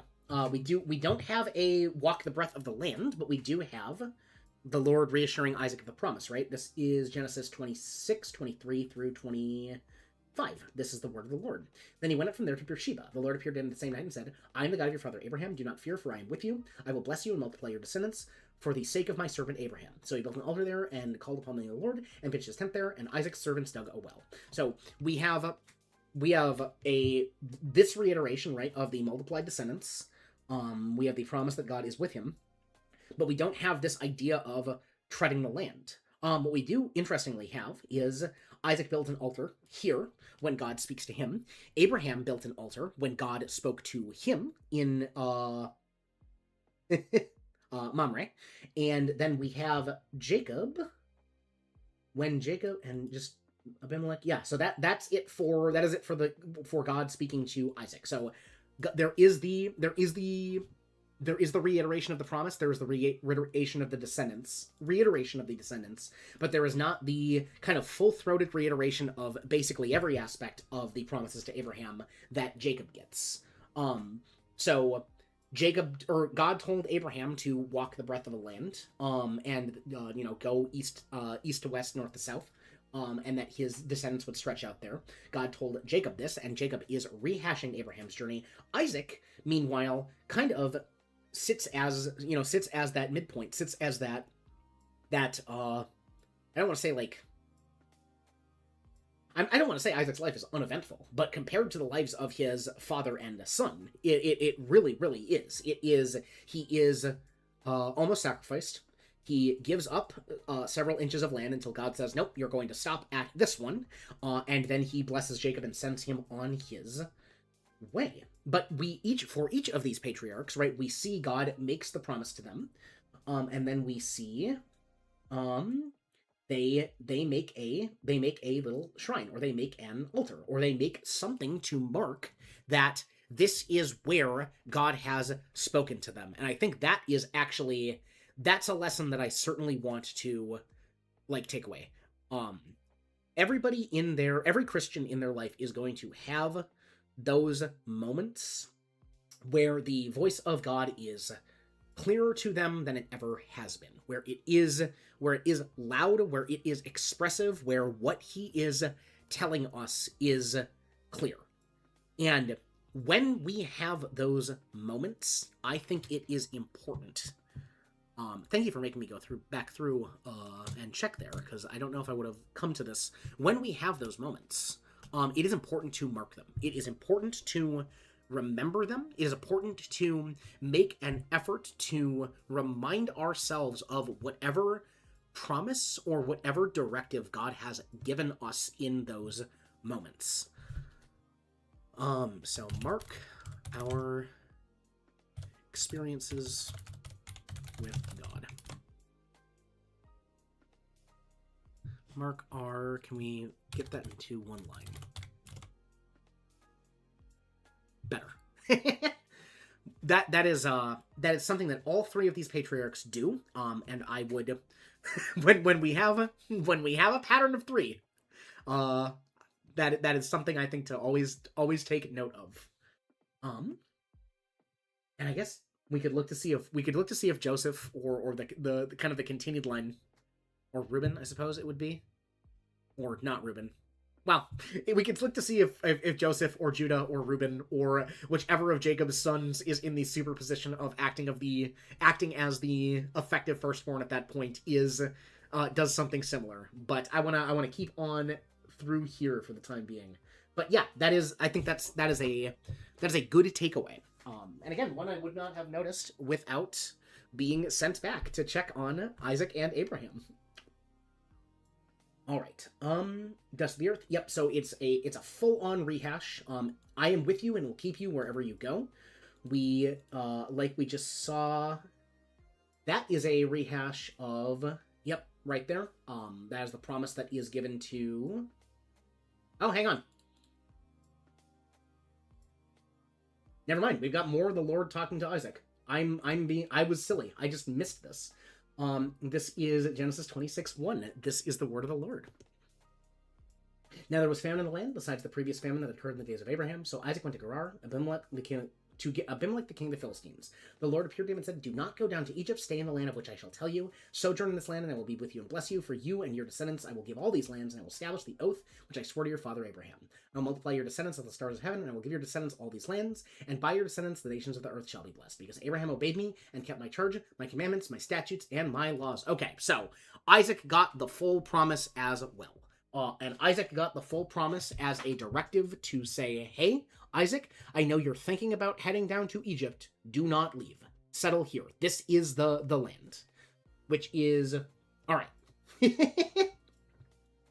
But yes, so we see Jacob, all that is to say, we see Jacob here being given the promise that was given to Abraham, being given the promise that was given to Isaac. Surely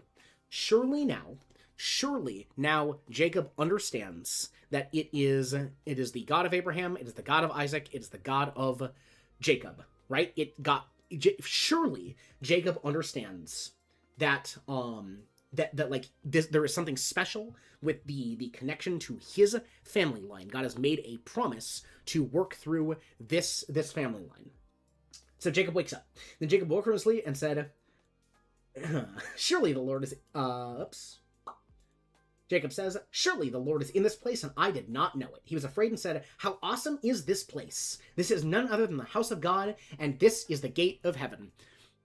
And I'm just going to continue on to make my point here. So Jacob rose early in the morning and took the stone that he had put under his head and set it up as a pillar and poured oil on its top. He called the name of that place Bethel. However, previously the name of the city had been Luz. Then Jacob made a vow, saying, "If God will be with me and keep me on this journey that I take, and will give me food to eat and garments to wear, and I return to my father's house in safety, then the Lord will be my God. This stone which I have set up as a pillar will be God's house, and of all that you give me, I will surely give a tenth to you." So Jacob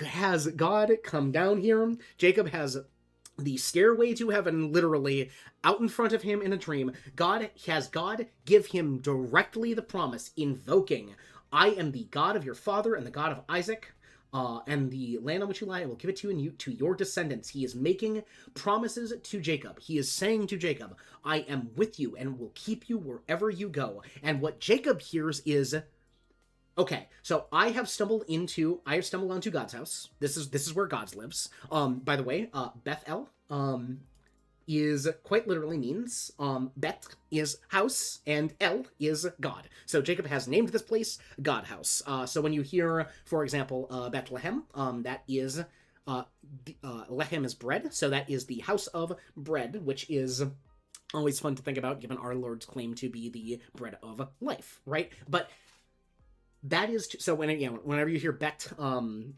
Jewish children schooling, I believe at the time of our Lord was Bet Torah, the house of Torah. That is where they would go to, learn their basics, learn how to be a member of Jewish society at the time, which involved understanding and knowing their text.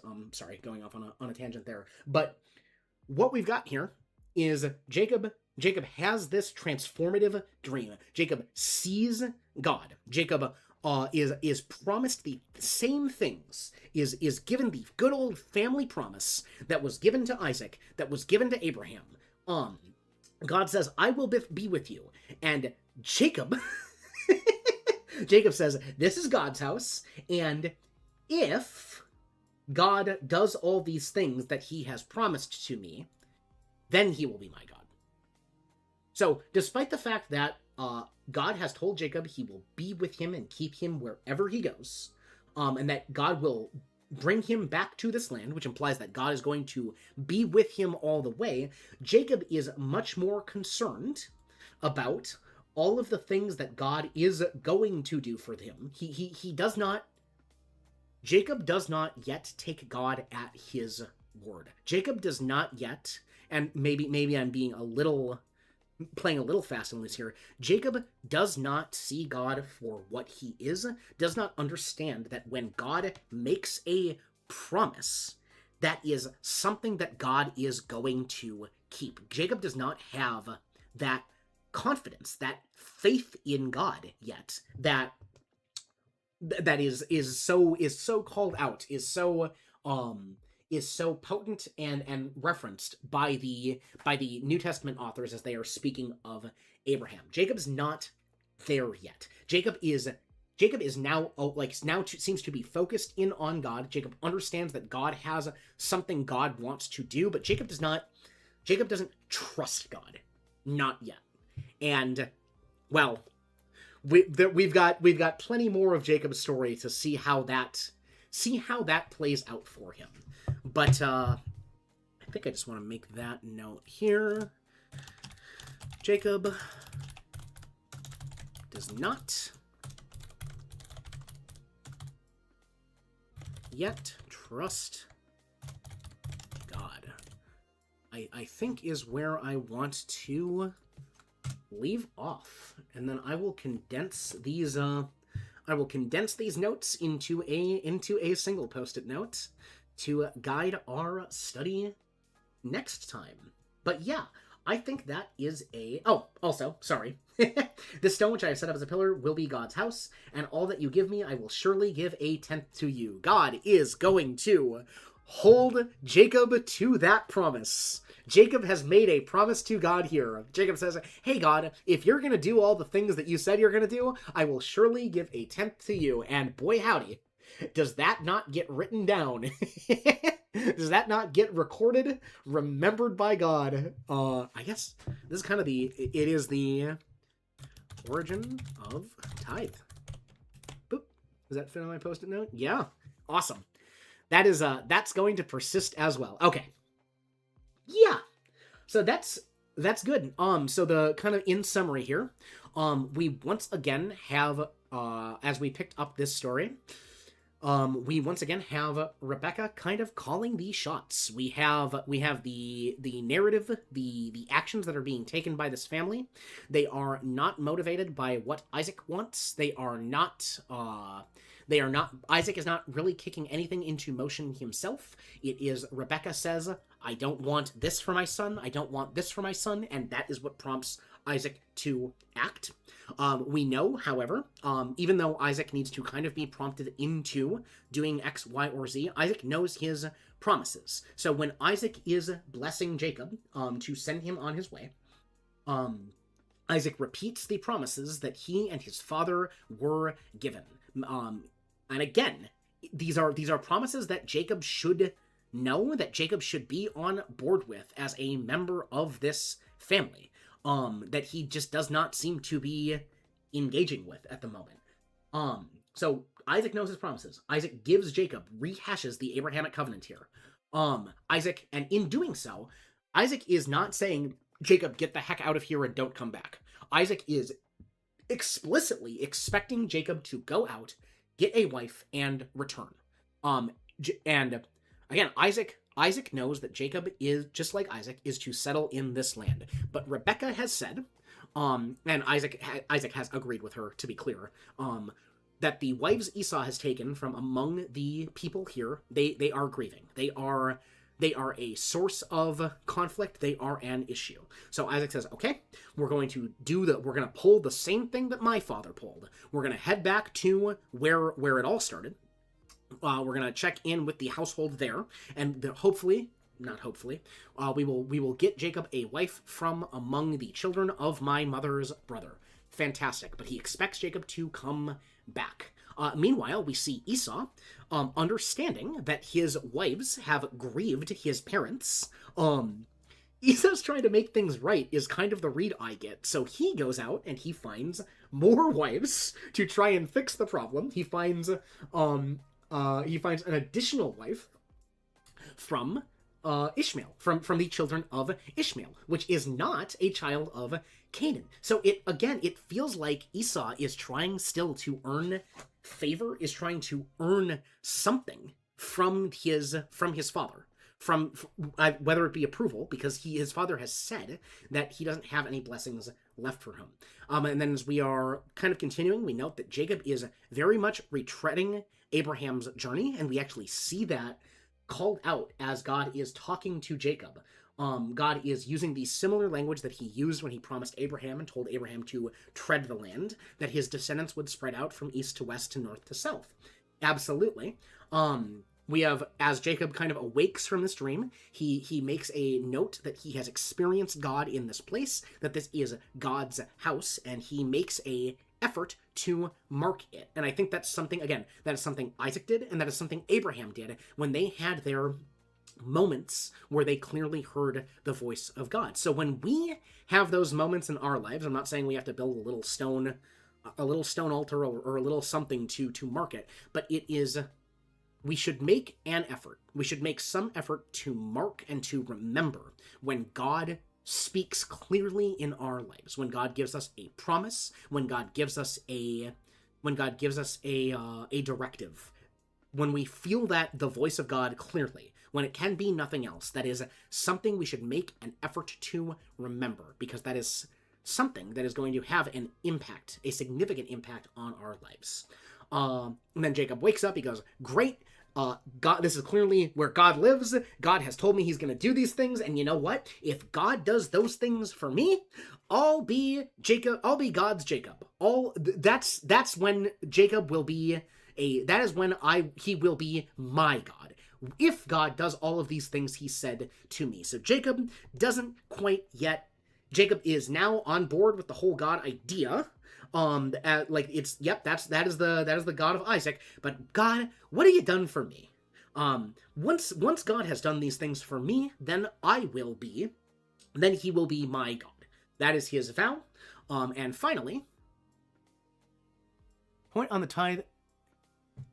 Yes, so we do, yeah, absolutely, we do see, let's actually,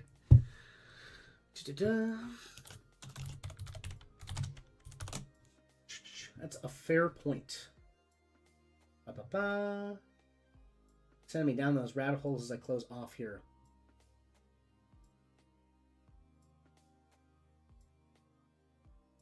You got Melchizedek.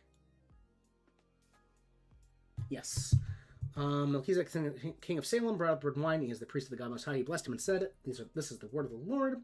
Blessed be Abraham of God Most High, professor of heaven and earth, possessor of heaven and earth, and blessed be God Most High, who has delivered your enemies into your hand. He gave him a tenth of all." Got it. Who gives who a tenth of all here? Hebrews, help me out.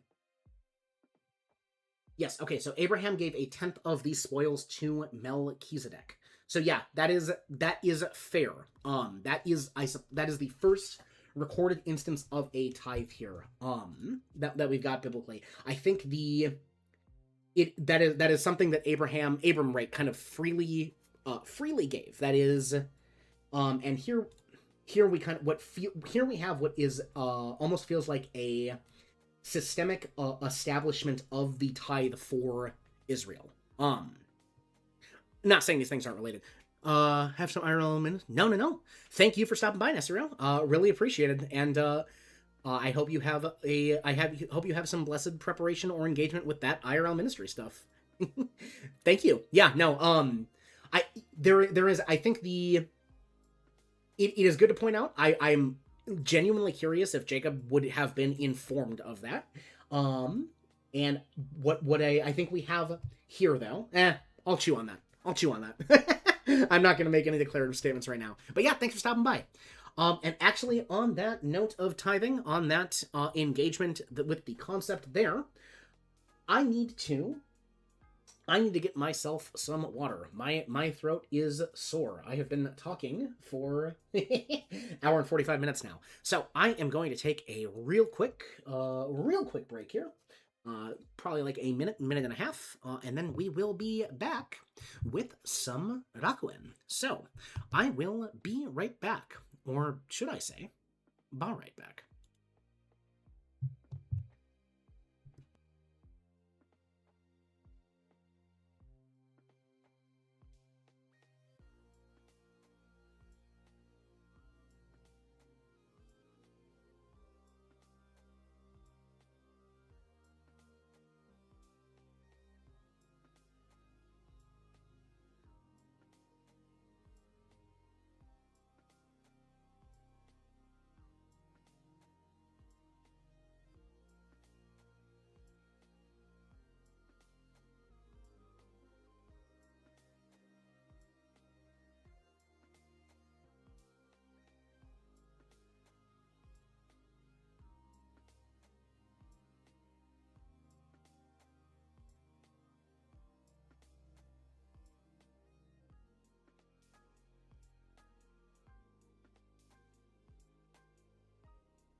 Pop on over to here. I have returned. I need to launch what needs launching.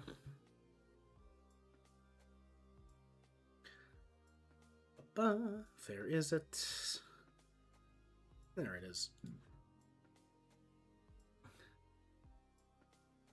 Right, should have two audio sources for just a second here. Yep, there we go. Pause that, swap on over to that display there. Fantastic. All right. And we are picking up Rakuen, which is a... So, long story short, we are in Rakuen. We play as the titular character, not titular character. We play as the character Boy. Boy is a boy who is in the hospital.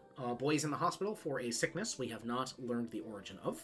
And we have been going around as Boy and engaging with our fellow residents of the hospital on our floor.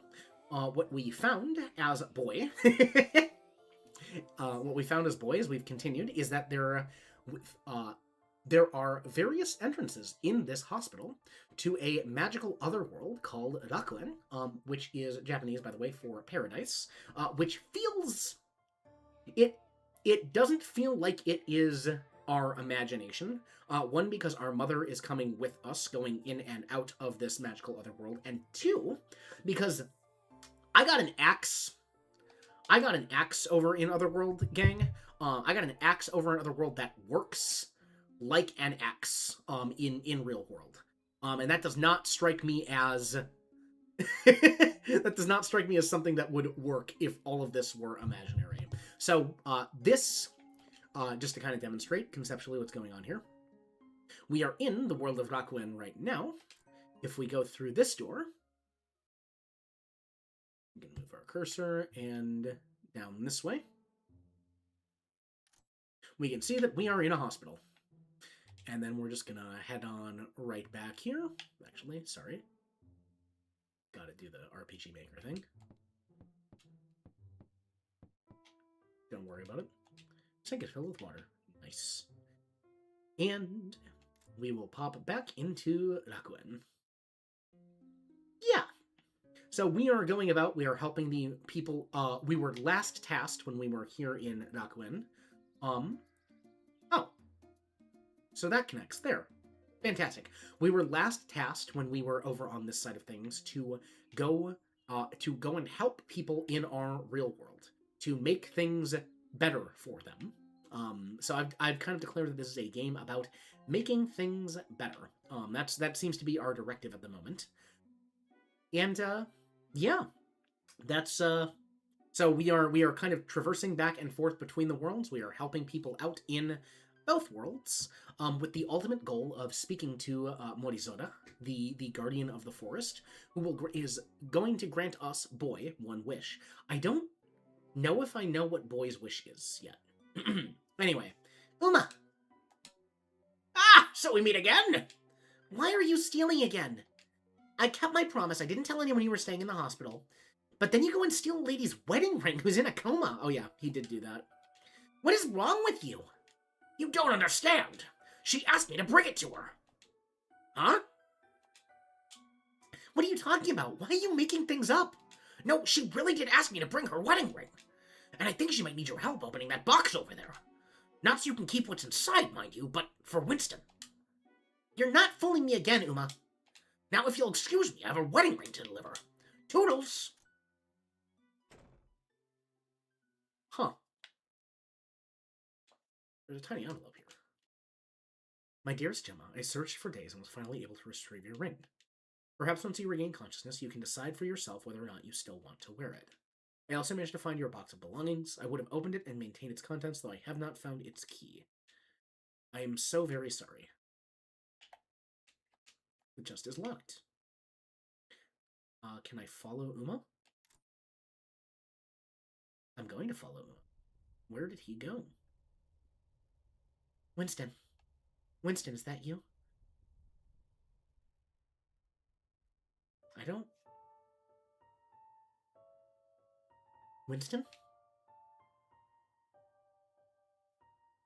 Is somebody there? Hello? Why can't anybody hear me? Oh.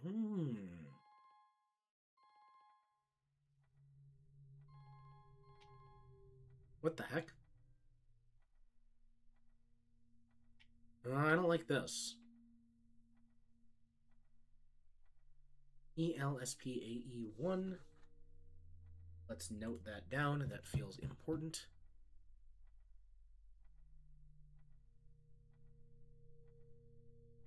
Where is my notes for this? Here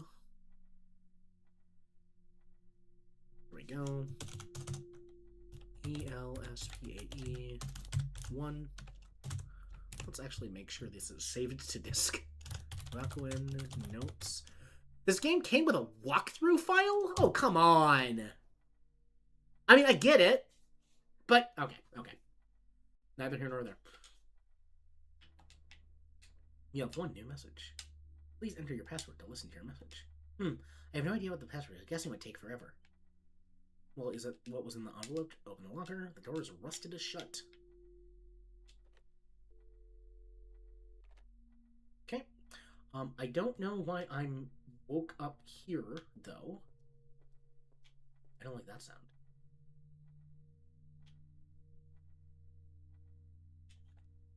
Huh. So I heard footsteps and my controller disconnected. I'm sure that's a coincidence. Just kidding. I don't believe in coincidences. Okay. Small greenhouse plant. Okay. You can see a hole in the floor directly underneath the box. Yeah, but I can't move the box. I was just in Rakuen. Why am I awake and alone? Where is my mother?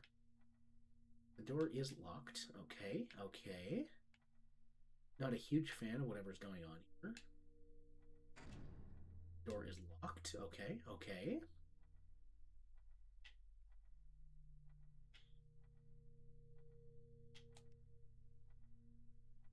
Okay, this is the only way.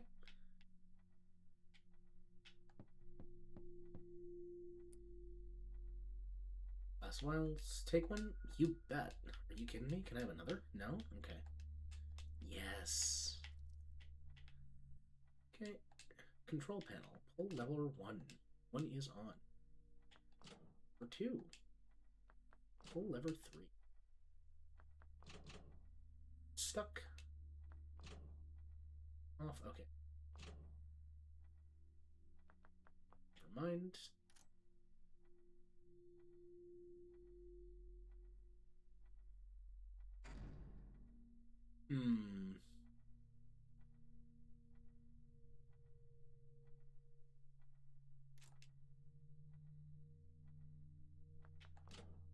One is on.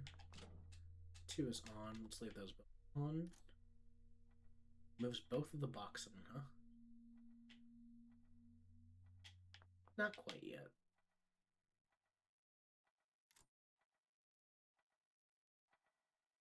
That? Huh. I don't like that. ACRMH5.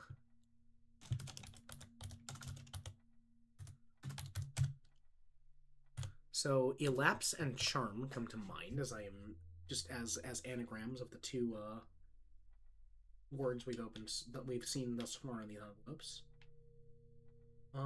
That's no good. And my controller keeps giving out. Welcome back, Ultra Zero X7. How are things? I was just in the wonderful world of the other side, and I went through a door, and now I'm here, and I'm alone, and I'm seeing envoys that I thought were native to not this place. Multicolored liquids, but I'm starting to think there might be more bleed between these worlds than I thought. The door is rusted shut. Stream layout automatically detect. Yeah.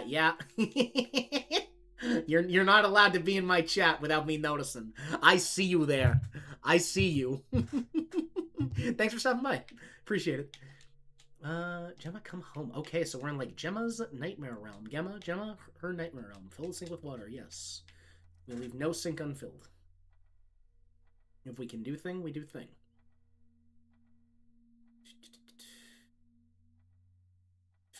Heck yeah. Yes, please. Oh, come on. Okay. You know what? I might have broke that sink when I flipped lever 3. The lever I can't switch back. I don't like that sound. Can't read the clock. Let's get some light. Beneath the cracked floor tile is a vertical pipe that's open at the top. Wooden keys at the very bottom of the pipe. Take it. Key is just out of reach. Curse my short boy hands. An old microscope. A glass beaker. I found a wrench. I bet I can use that to fix the sink. A single piece of stationery paper has been placed in the journal. Read it. My last memory before it was taken from me. You want to search upper shelf, you know it. Writing different language books, which you went to research.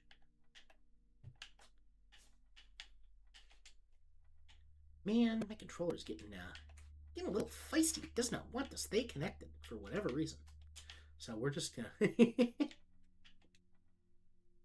Come on. Come back. Yeah, middle shelf. An assortment of workbooks, daily grammar, Hangul practice, and basic Korean phrases. Oh.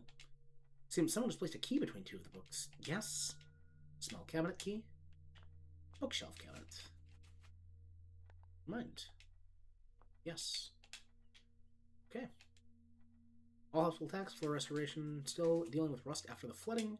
Simply mix together hydrogen peroxide and cream of tartar to create a solution to remove rust from metallic objects. Good to know. I'll remember that, because it's certainly unique. Okay, let's see if this wrench can fix that sink. Get whatever object is in there.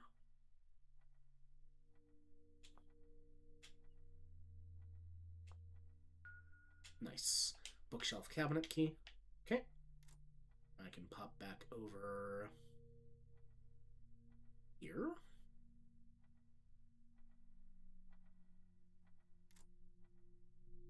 To crack that open. Or no, to crack that open.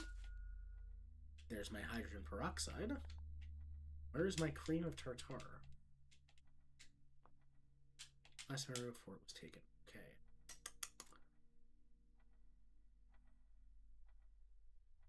Let's backtrack this way, I think. There was a person in that bed, and now there isn't, and that is... I've just decided that's not okay. That's not an okay thing. Door is locked. I just want to see about...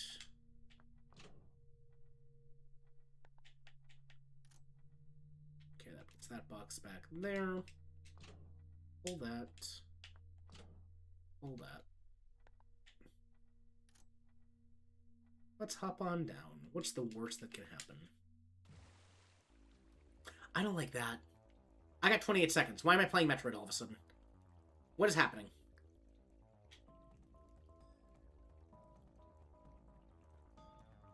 That's not fair. Where's my run button? Where are my running shoes? Run, boy, run! There's a panel. Yeah. Phew. Can I, Okay. I wonder what happens if the timer reaches 0. You know what? I don't think I want to know what happens if the timer reaches 0. Doing great. Recently posted 2 fan arts for the developer. Love to hear that. Very cool. Hey, an envoy. What's up, bud? Want to chat? No? Not about that?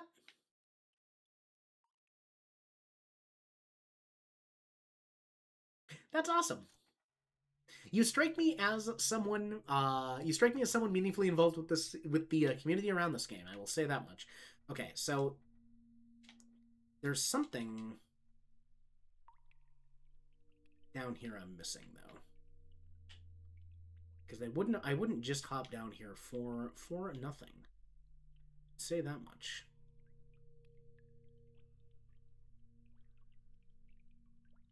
So let's throw that back on real quick. See if there's...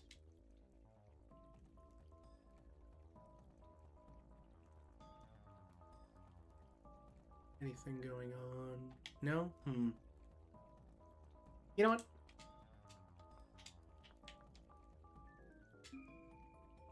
What's the worst that happens? I want to see what happens when the timer reaches 0. I can't breathe. And we swim and we fall, hold my hand through it all. So that's what happens if the timer reaches 0. Nope. All right. I might have soft locked myself, huh?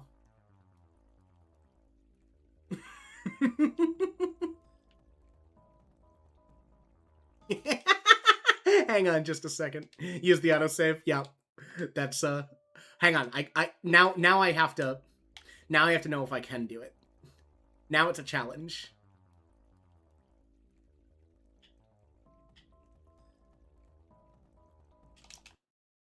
Ah! I feel like I can do it. I feel like I can do it.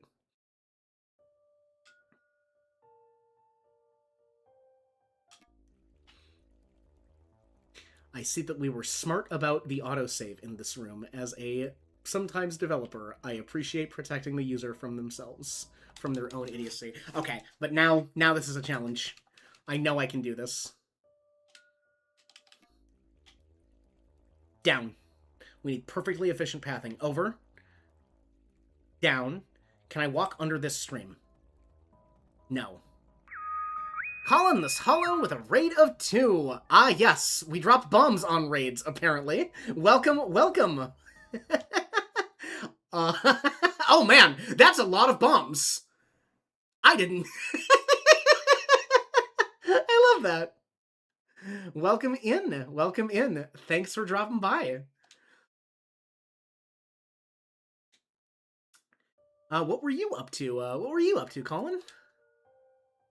I'm playing Rakuen, and which is it's a game about making things better. Is kind of what I streamed. Some TF2. Oh boy. What is your? I do not know.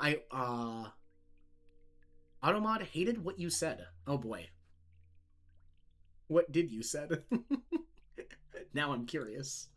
Now I gotta know what you said, and what my Automod is set to. Ba-ba-ba. Really?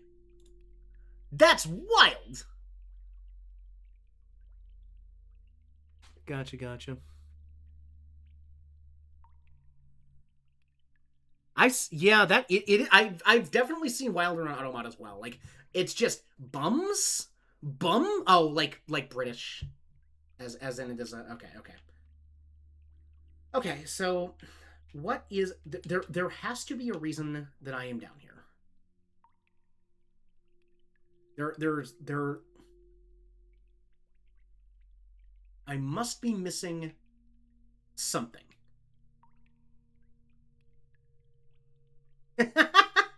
Ah.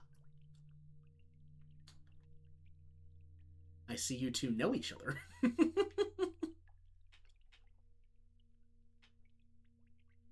From what I understand, I have attracted Ultra Zero X7 by playing Rakuen, which is a. I need to get a spiel for this game as folks come in. This is a game. I am a boy, aptly named Boy, who is in a hospital being treated for an unspecified illness. I have a bunch of friends throughout the hospital whose lives I seem to be tasked to improve as I am playing through this game. I am both, narratively being tasked to improve their lives simply by interacting with them and wanting to be a good person, but also, my controller keeps freaking going out. The reason that I am tasked to do good is because I have access to a effective magic other realm through my book Rakuen and its key that allows that is where I'm seeing versions of these people in a colorful world, and I have been tasked by one of the great spirits, great individuals over there, the Forest Spirit Morizura, to help these people IRL and make a wish. This is a game about making people get better, in short. Thank you for rating. Thank you for rating and running. Always great to see you, brother. Much appreciated. Okay. Can't guess the password. Anything on the phone? Okay. What am I missing? IB-Fag filled with saline solution. I'm missing something, clearly. Door is locked.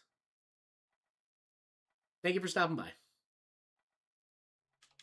Always appreciated, brother. Okay. Guess we're going back. See. Okay, I have a glass. Okay, so what if I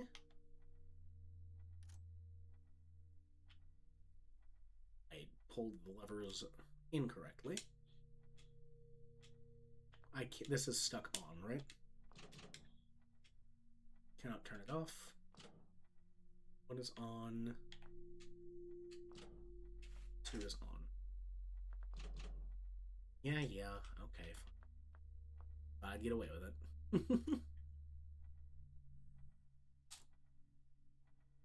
Okay, there's nobody in that bed this time.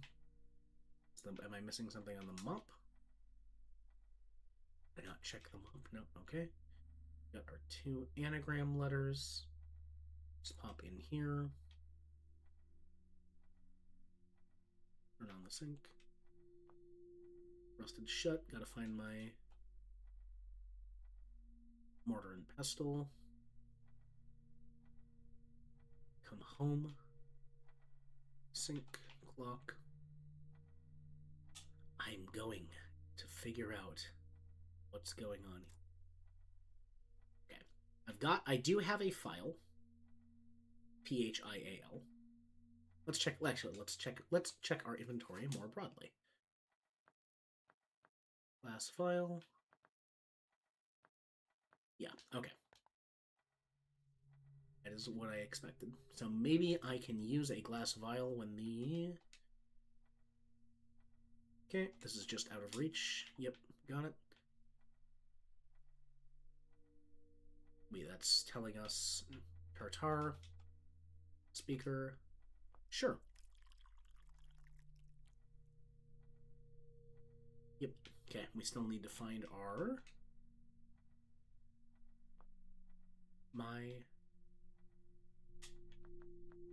Find...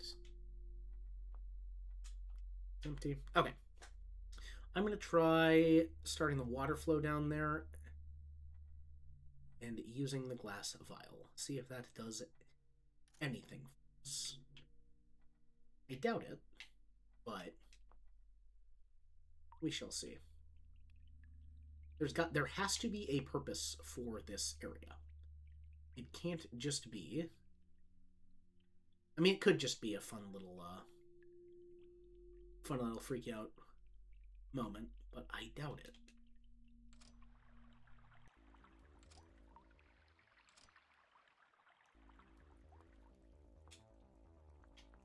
Okay, that's no good.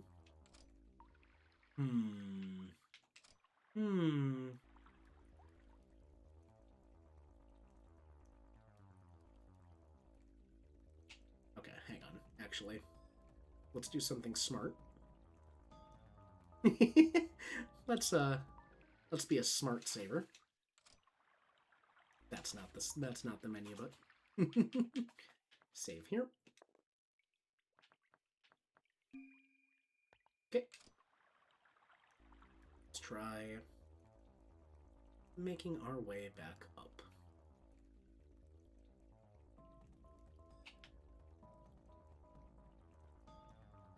See if there is anything worth...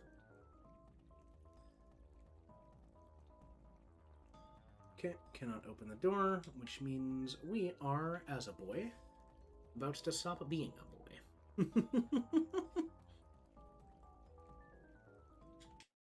Okay. Swim and we fall. Hold my hand through it. Resume. There is something I am missing. Some piece. Something. What is it? Where is my cream of tartar? Pipes.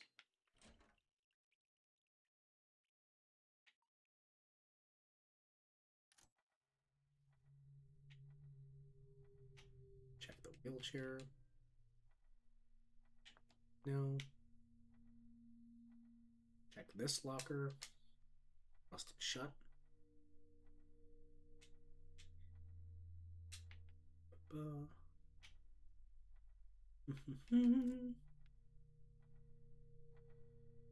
I will figure this out. So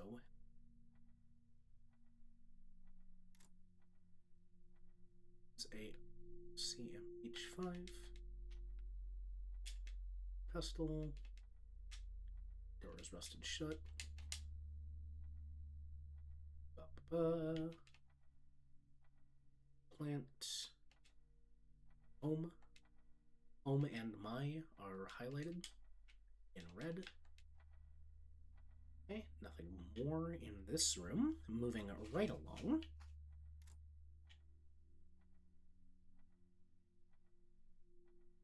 To check out this room. Let's see what's going on here. Okay, so can't reach that.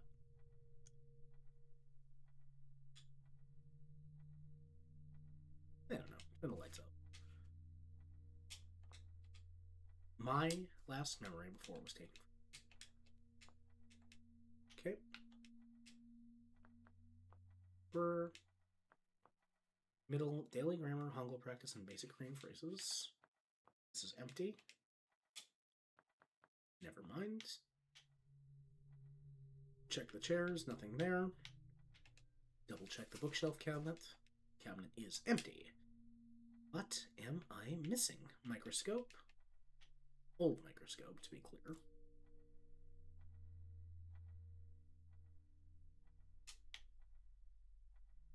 I've checked both envelopes. They have clues as to what I am unsure. There is no longer a person in that. Let's check the... Okay, that door is locked. Let's check the transitional passage between these two a little more thoroughly, I suppose. Feels like staircases. And not else. Okay.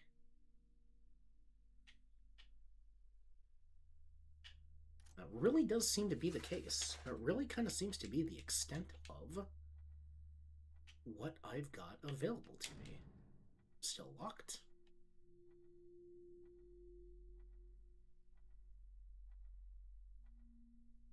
Okay, don't know what the password is. Okay, we've got this switch panel in here. Can't turn that off. Levers 1 and 2. What else is there? Can I push this plant? No, I cannot push this plant. I am stumped at the moment. I feel like I've checked everything. ACRMH5. Okay. ACRMH5, ELSPAE1, so that's elapse 1, charm 5.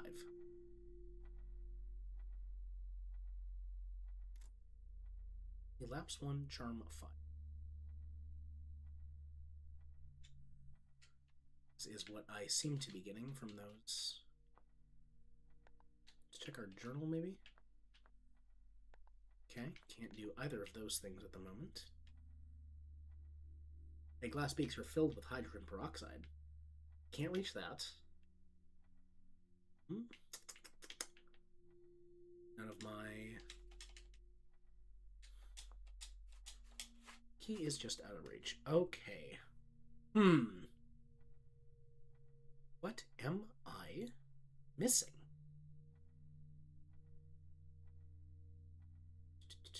What could I possibly be missing here?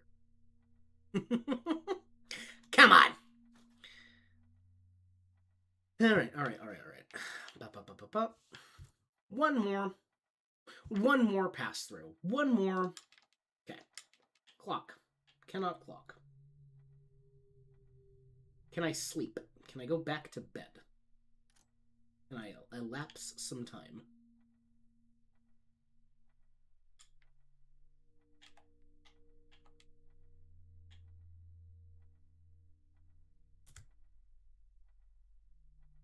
I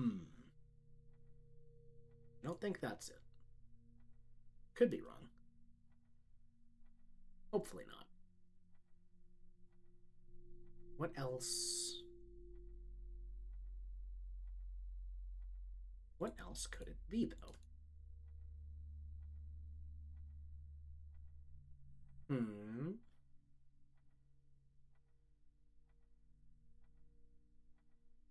Let's see.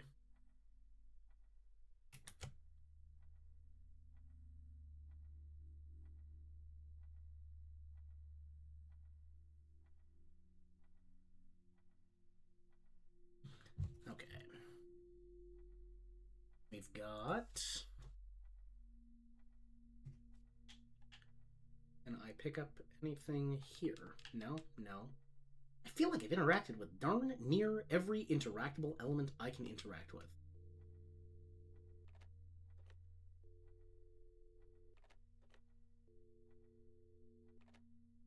I want to figure this out, though.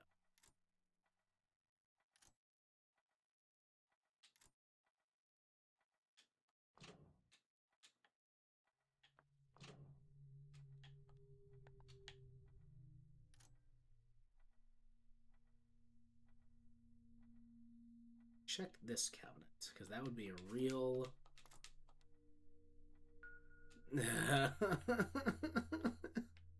I hadn't checked that. I got a key for that cabinet, and I hadn't used it. Okay. We are back on track after that embarrassing little detour where I put far too much significance into the room where I drowned. Okay. So, let's go back and mix ourselves a rust rust remover. Whatever it is. Rust solution. Glass vial to carry the solution. Okay, let's go unlock. I believe we have 2 rusty cabinets to open. Let's start with this one over here, actually. Thank you for the celebration of progress. Use the solution to remove the rust. What's in the locker? Piece of paper that is taken out of someone's journal. The paper is warm, but you can make out a few words. Read it. Yes. What's done is done. Okay. So we've got we've got home, we've got is. My home is where, Gemma? Where?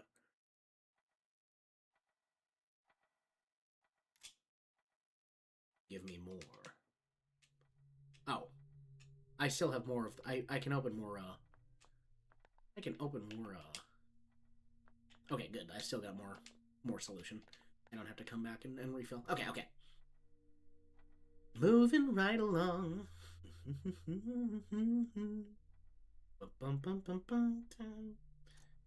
not know that song as well as I thought. I didn't think I knew it that well at all.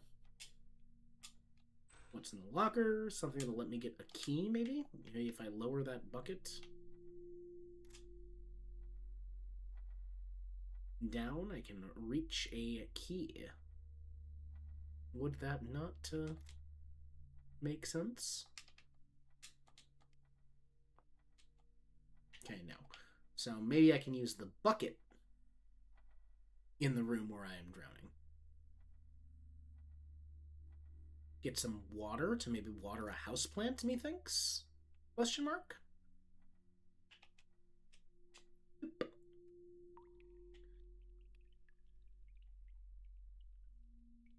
Cursor there. Wrap around.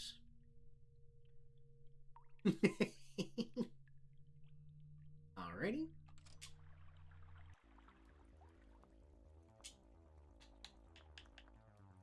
Cannot bucket here. Okay. Alright. So now I am ever so slightly further along. I have a bucket. And I want to put something in this bucket. What? Well, actually, hang on. Can I interact with the flowing water there? Fill the bucket. Is it in... Probably not. Yeah, okay. Nope. Alright. just really like this room. That's what I'm coming away with. I This room is important to me. I feel like this room, there is a merit to this room that I think that is yet unrecognized.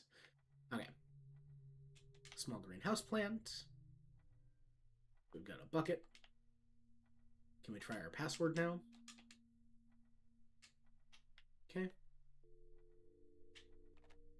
Nope.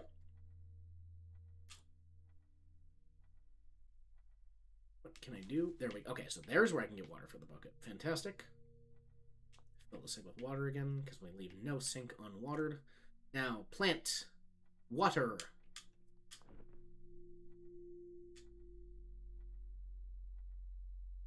What about more water?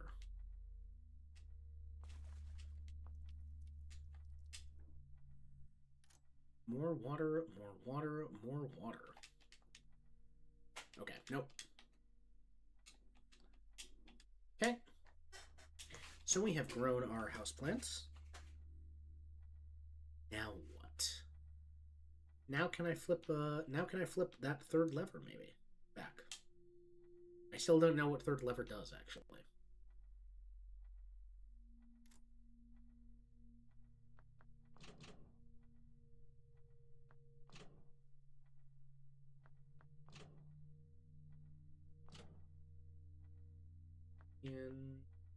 Okay. What if I pull that lever, set that one to off? Nope, set that one to off, he said. That is the opposite configuration I wanted. That lever, and pull that lever. Nope. Okay. Never mind.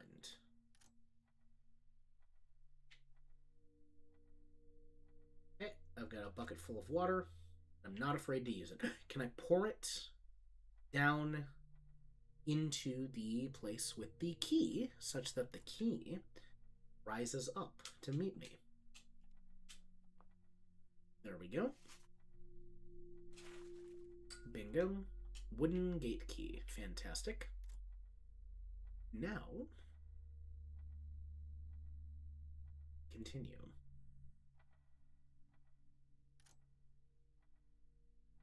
Is this the wooden gate? Is.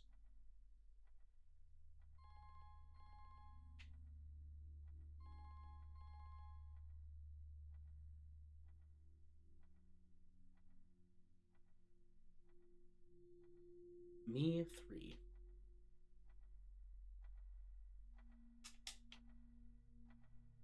New microscope. Ooh, there was an old microscope, and now there's a new microscope. Okay. Let's note down me 3. Oh, would you look at that? Why, those seem to be...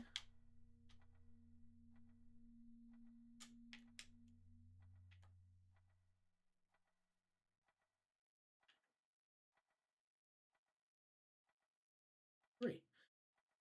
Okay. The hypobaric oxygen therapy room is now closed. Off. Hey, little dude. What's going on with you? Off. Yeah. Page 1. The search parties continue amidst the wreckage. Officials say they will have a difficult time navigating more severely. Okay. Already strapped resource hospitals are unable to accommodate new patients. Oops. Alright, Scott read that one. And reporting aquariums 022 221 2000. 2 boxes. First box. From Busan, Korea, and a small piece of paper labeled JR East Pass Limited Express. Recommended for trade travel to Aomori, Sendai, and Niigata. Aomori. Oh, Aomori Station has like the best. Is that Aomori? No, Omori. Omori Station, sorry, has the best in Tokyo. Has like my favorite little jingle that I can't remember off the top of my head, but it was my favorite. Tour document detailing a student exchange program started by the Korean government. For this application, Korean students applying abroad in Japan will be given monthly stipend into assistance with relocation costs. Never mind. I kind of feel like we are going through all of Gemma's personal artifacts here. On 4. Got it. Noted. And can I push this box? It's cruel. It is cruel that I cannot push every box. Oh, this phone I can pick up. Hello? Gemma, do you remember your password? You really couldn't have chosen a more tragic day to meet him. By now I'm sure it's as clear as the writing on the wall.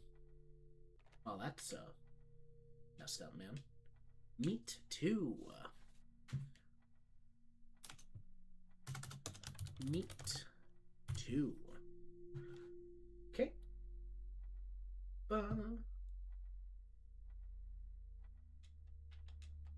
Pull the lever. You know we gotta pull the lever. A nearby door has been opened. Fantastic. What's here? Time 14:46:23. Height 40.5 meters. People 11,450.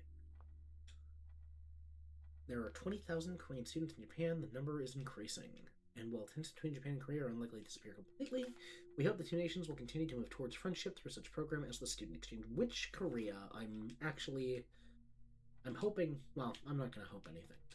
Cabinet is empty. Which do you want to search? Never mind. Okay. Door, behind which there was an envoy, is now open, and I don't see an envoy. So we'll keep on keeping on. Oh. That phone over there, there's no way I'm getting at it. Unmarked blood samples. Old microscope. The only label today contains the words Korean Naval Port Festival. And on this side of the desk. Okay, same thing. Heaven. Hevenlet.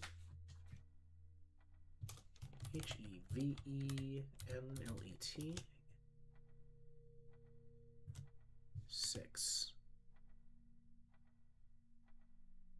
Huh. I can't unscramble that one immediately on the top of my head. Now I'm curious. THEEVEN.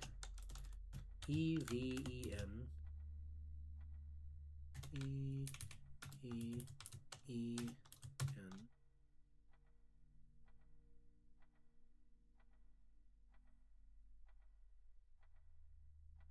THE, no.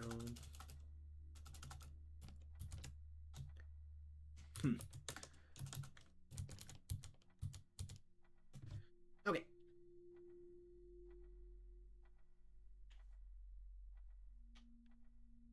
Elapse.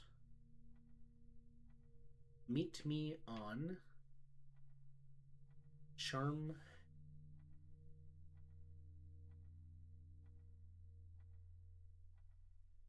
Heaven. So why are Elapse meet me?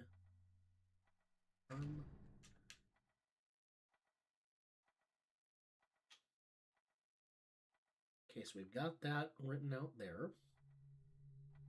Let's see if yep. Let's see if that gets us any insight on password. 3 new messages. Oh boy. A test of my cognitive functioning here, huh? Oh wait, wait. Me? No.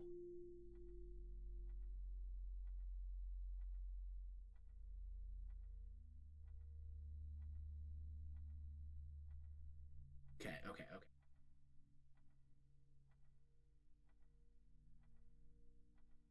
So I've got 1 through 6. Oh boy. Oh boy. Time to engage the thinker.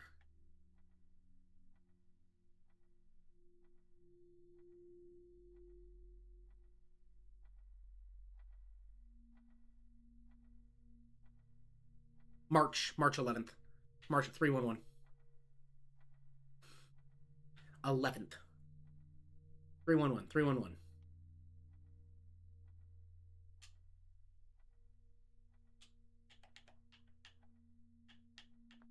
It's gotta be it.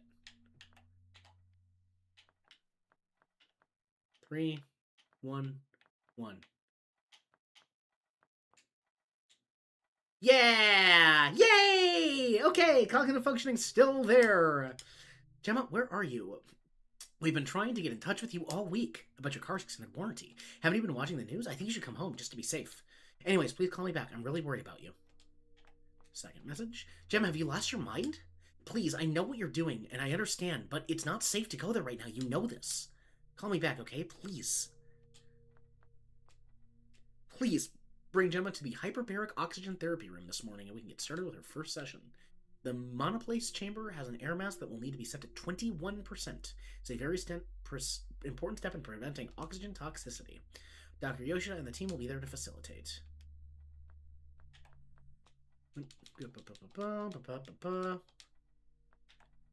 So, does that mean I can go to the hypobaric oxygen chamber now?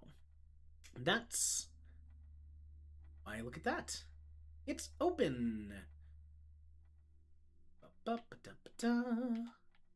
What's this over here? Looks like a notebook for a nosy boy. Don't pull the third lever or we'll all be underwater. Well, too late for that. My favorite room. The third lever room. Gemma, where are you? We're running out of time. Control panel 0,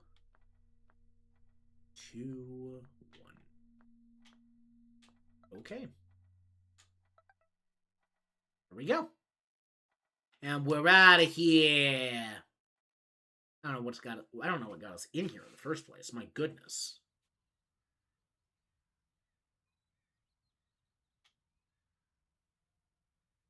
What's going on?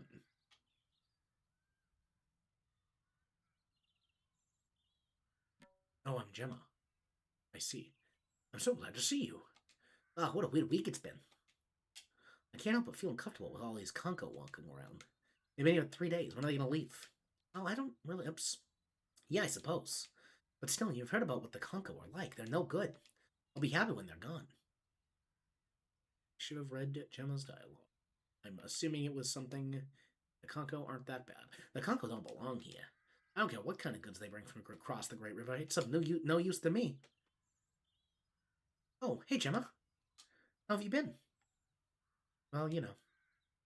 Man, I love being able to trade with the Conco, but there's always a part of me that can't wait until they leave our lands. Alright, guys, I get it.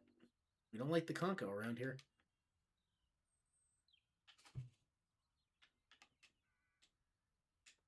But come on, controller, just work with me. Please.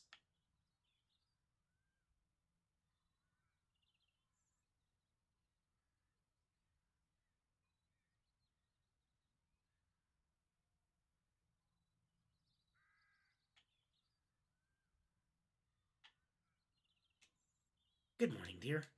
How are you this fine morning? Good, thank you. I just stopped by to see what the Conco traders brought this time. Yes, well, please be careful, Gemma. The Conco labels may look like us, but inside they are very different. They aren't to be trusted. Ah! See, we're talking about... Okay, I understand. I think I understand what we are talking about. And I love it. I think we are talking about two cultures that may seem similar but different, and might potentially take more issue with each other than one outside might think. Would you believe that it took 500 syllabaries to dye that cloth? I helped my mom dye it, and my hands were purple for weeks. Oh, is that Winston? Are you okay? Do you need help with anything? Oh, I'm sorry. I'm not supposed to talk to strangers. I understand. Well, my name is Winston. Yeah, it is Winston. Oh, no. I'm Gemma. Now we're not strangers anymore. Hey, do you like flowers? Oh, I love them. I have a garden at home I tend to every day. Now that we're not strangers anymore, I have a gift for you. Come with me.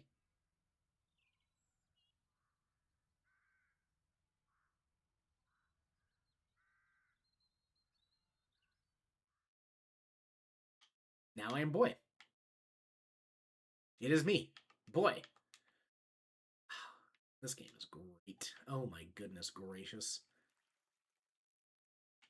Okay.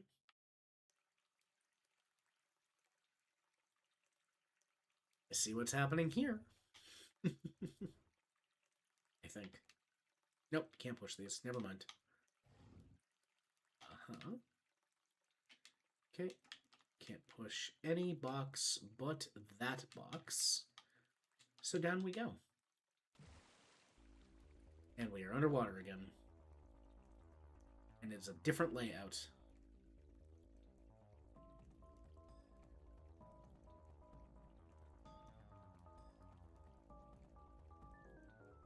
Boom, boom, boom, boom, boom, boom, boom. Right.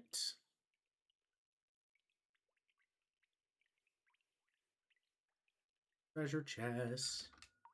Found the gate key. Good. The key to the gate. The gate key.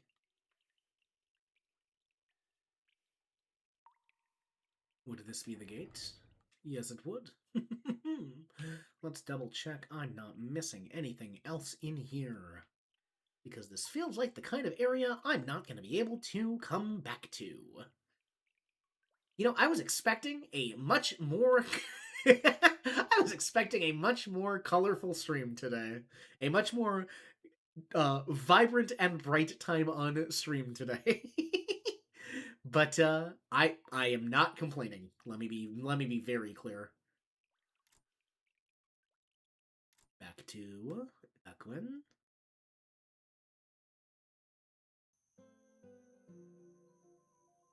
And I am Gemma again. Gemma, you made it. I was so worried about you. I've been waiting all spring to share this with you. Come this way. They shouldn't be able to see us from here.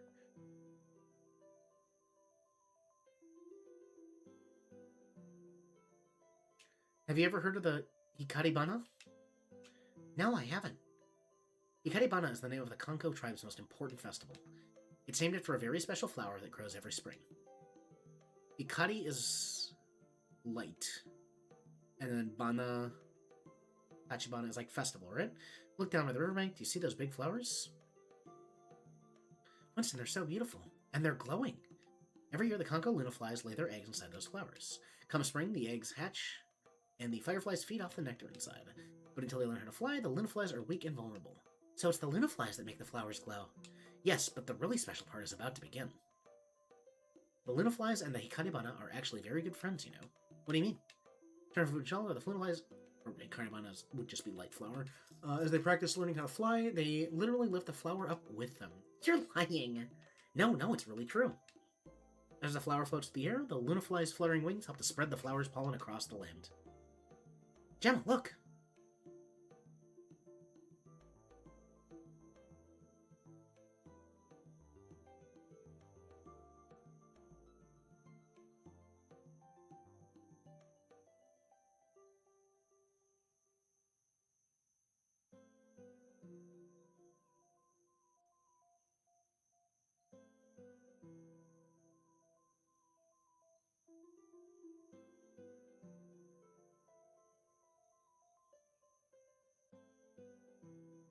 I've never seen anything like this in all my life.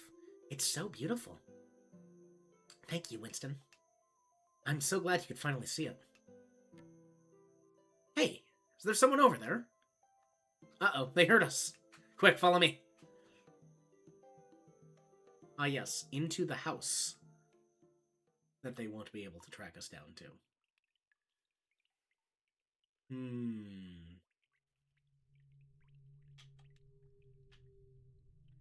Door is gone. Okay. Not usually what happens to doors in my experience. Looks like someone's letter. Get it? Hi, Mom and Dad. How are you? I'm really enjoying studying abroad here in Japan. People are nice. I'm getting good grades. I sure miss Korean food, though. Do you know that Korean restaurants here, they make you buy the appetizers? Even the kimchi. Isn't that weird? Oh, and I met a girl. I really like her a lot, and I'm sure you will, too. Anyways, I'd better get going. Take care. Love you both. Sink with water. Okay. Okay.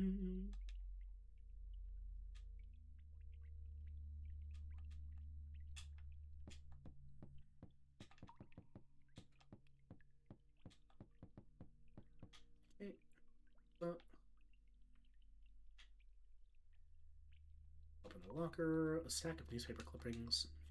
Police confirm 1,480 people missing across the affected areas. It is feared that the final death count could rise sharply once a full picture of the catastrophe emerges. The NSA said the number of people exposed to radiation is expected to rise. Workers in protective clothing scan people arriving at evacuation centers for radioactive exposure. Only took a few minutes for the 30-foot wave to wash the town away with terrifying force. Okay, I see. That's our problem. Small, thirsty houseplant. Well, good thing we've got a bucket.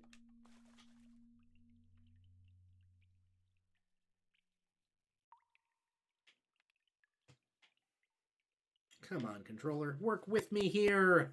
I don't... Maybe I just need a new, water the plant? Yes. Plant's still thirsty, huh? I would be too, man. Fill the sink with water. We are gonna jack and the beanstalk right on out of here. Climb up, you know it. Hello, Bear. A large toy bay or two with heart-shaped pink get-well balloons. Back to the other side.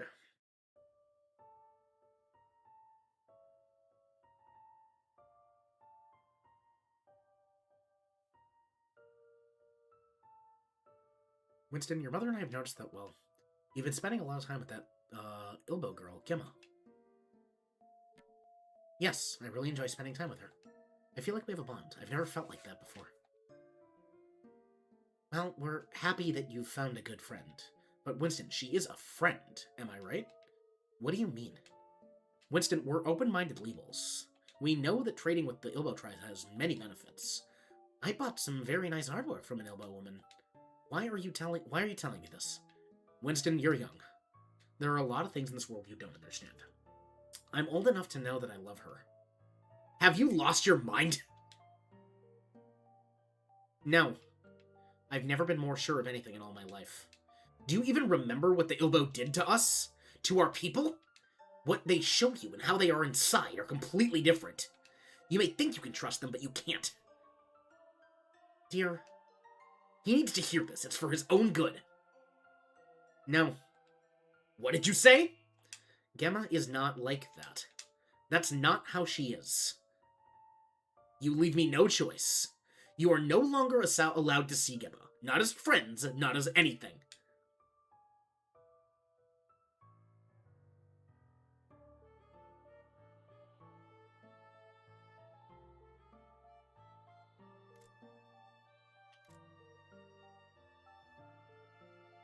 I can't let them see me. Interesting. Just want to see if there's any purpose to having come back this way. Probably not, but...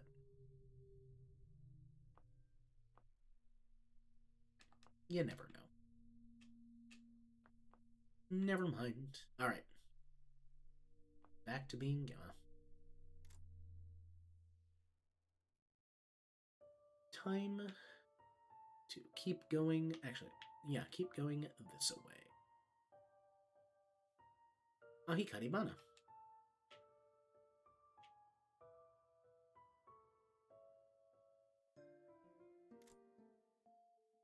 This away. I am once again boy. Empty bucket. They hate me. Did he really come for me? I'm so alone. I'm so afraid. Oh, hello, on boy. Yes, your name is On Boy. Then we'll have to be transferred as we cannot provide necessary treatment for this facility.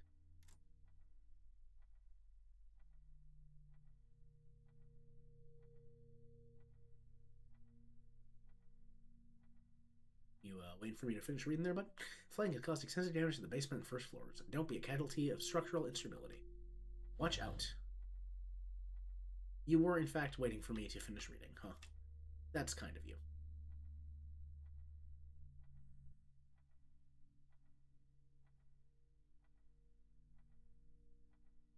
Hope that help will arrive soon. My staff have been working 24-hour shifts just to keep things moving. Without electricity, with our medical supplies dwindling, I feel the worst, but I will not give up hope.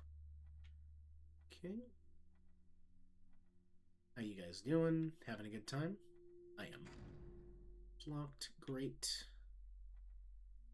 Let's put that trainer dodging skills from Pokemon to use here. Go, go, and go. Easy. Staff room break rotation updated. Will you still remember me when it's all over? Okay, good. Of course I will, Gemma. Of course he will. You're his wife. The two of you are one flesh. All hospital staff, urgent. He will remember you as he remembers himself. To open this door, you must turn on both of the door's light bulbs. There are 2 light bulbs near the door. The right light bulb is red. The left light bulb is green. Right is red, left is green. Right is red, left is green. Good. Seem to be guarding something semi-important.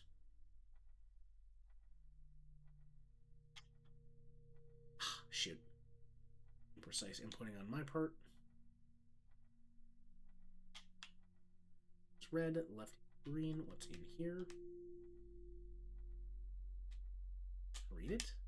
Our small generator is pumping water out of the basement at a rate of about 1 centimeter per hour. We can compensate for some of our loss by improvising. Unfortunately, we still lost 11 patients this week to harsh conditions. Yeesh. Down.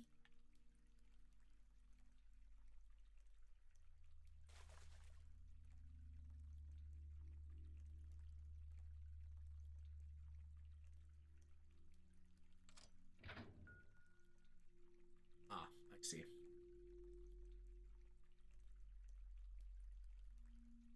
Uh-oh. Ruh-roh. I don't think we're gonna make it, boy. I don't think we're gonna make it. Tragic.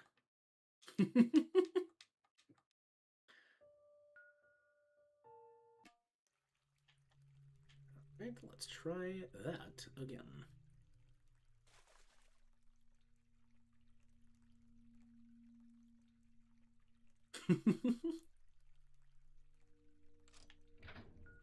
Oop. Right, that's one switch. What about the other? There's another Rakuen steamer in the list. Who fell for it? Good. Good. I take my adventures. I take my risks, darn it.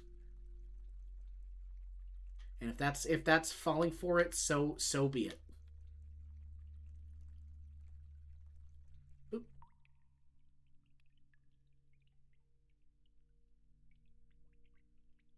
Auxiliary room, right.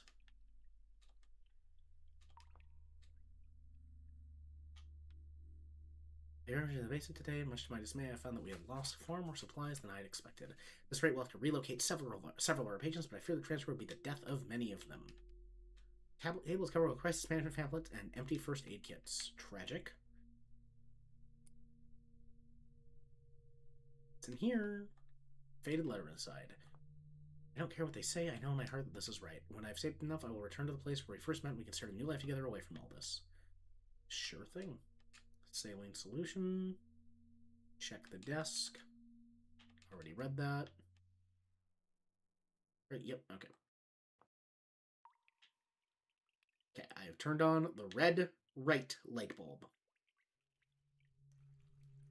Now for the green left light bulb. Oop. How long will it be before help arrives? We wrap them in blankets, we work 24-hour shifts. But unless we receive help, I don't think we can hold out much longer. Okay.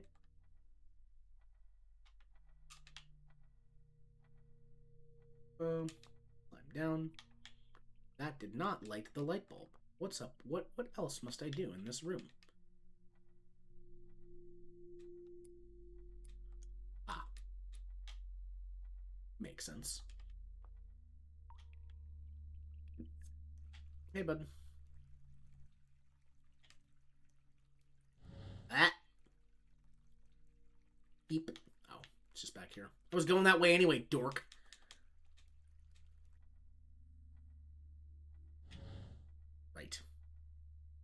I was going that way anyway, dork.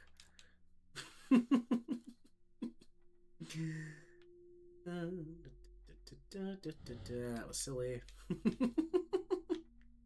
Alright, alright.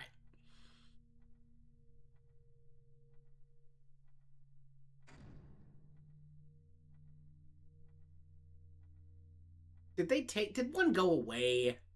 Oh, come on. That's the real punishment. Game makes it easier on me. Yeah, man. Let's drain that freaking water. Right. What's up this way? Why are you walking like that, man? Why you gotta walk all erratic-like? Why can't you just walk in a straight line?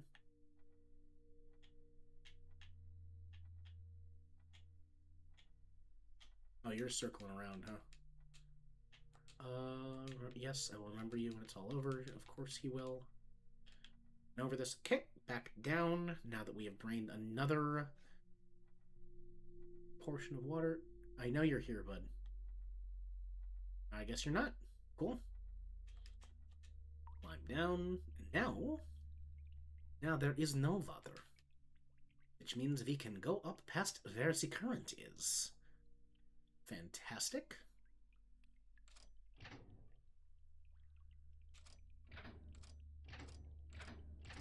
It's a satisfying sound.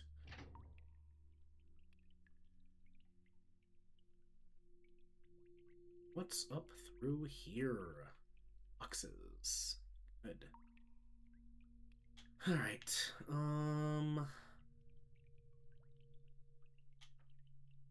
It's not that.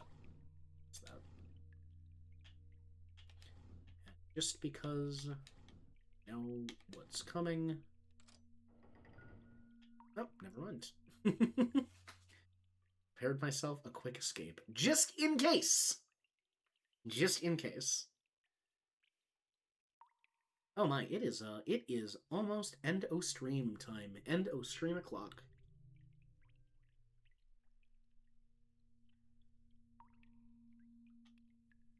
Alright, guess I can't go that way anymore. Yeesh. Okay. Spikes. Why are there spikes in the sewer system? Alright. This way. Documents I can't read. Up this way. Ooh. Who's on the phone? You're gonna have to move them. They won't make it through the night. Take the back exit and check the staff bulletin boards for access codes. If the water doesn't reach the second floor, we should be okay. We can hang on as long as we can. Go now before it's too... Oop. Contaminated blood samples. Attention, all hospital staff. Urgent emergency exit code update 289. Now... Survive... Won't survive the night. 480. 289.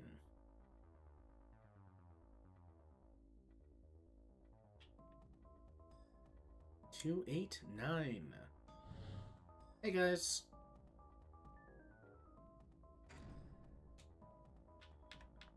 Two. 8, 9. Okay. Later, losers. Dorks. Anything meaningful back here? Yeah, bet you can't get through a locked door now, huh? Urgent emergency exit code 371. You got it. Hey guys. You betcha. Oops. That was a fatal menuing mistake, potentially. 371. Now we're good. Oop. Later, losers. Right. Whole place be shaking. Boom. And into the other side.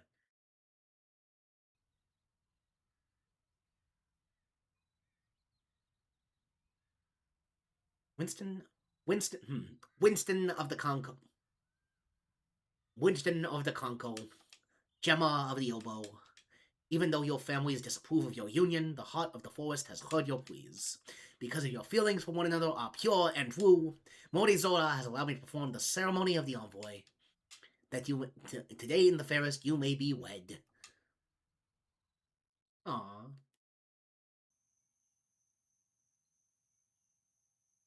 I'm so happy right now. I want nothing more in the world than to be here with you. Parting today will be the most difficult thing I've ever done. But I promise you, Gemma, once we've walked through all of the seasons once more, I will meet you on the River Isle and we will start our lives together somewhere new. Hurry, Gemma. You must go now before your family finds us. I love you. And I you. Aww. Sweet. Be safe, Gemma. And then tragedy struck. But I promise you, Gemma, once we walk through all of the seasons once more, from spring until winter, I'll meet you where we first met, and we will start our lives together somewhere new. Oh, it's Sakura. Neatly wrapped gifts.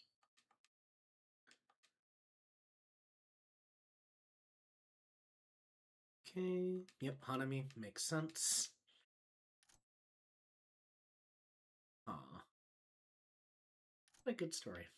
Alright, well, we got packages. We received a shipment of persimmons from a generous farmer. Come enjoy the sweet autumn treat in the staff room. Autumn. Oh, so we've got 4 seasons. We've got spring, we got fall. And I guess this is winter? Nope, that's summer. Sendai! Tanabata, yeah! Jirachi, baby! Inside is a thin strip of brightly colored paper with some writing on it. Yes, please. Goshiki no tanzaku watashi ga kaita. I wish I knew more. Goshiki, well, you know what? Let's heckin' katakana keyboard out. I gotta know. Goshiki katakana. What am I talking about? Hiragana keyboard. Hiragana Goshiki no tanzaku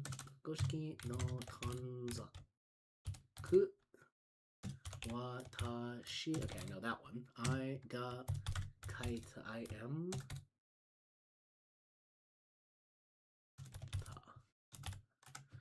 All right, and into the handy dandy translation machine.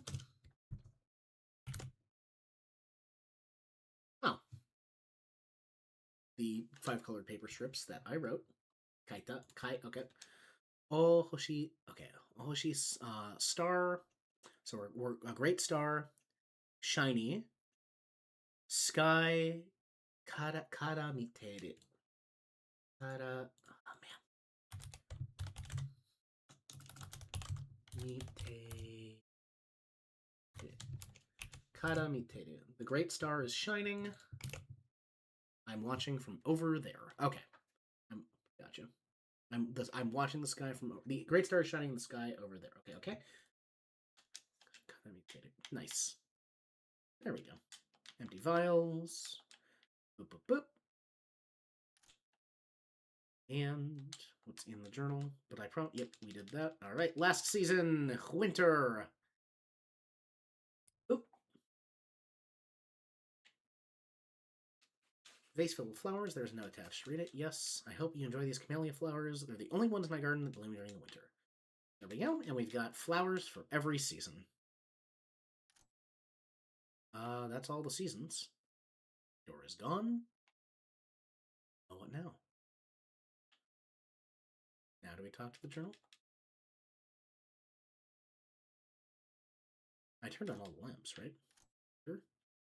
Wait, maybe I have to enter the rooms from spring until winter. Okay, so let's go. Spring.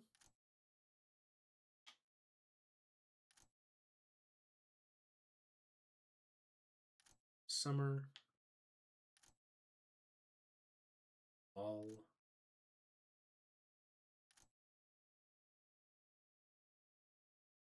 Winter. Maybe I have to flip the lamps in that. So let's turn all the lamps off. Spring. These are not like, are they?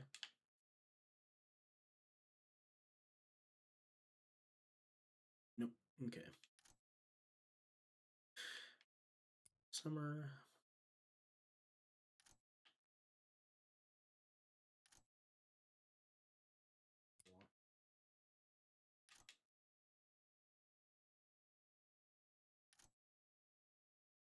Winter. Okay. So let's go then and light them up in order. Spring. Spring becomes summer. Summer becomes fall. Fall. And fall becomes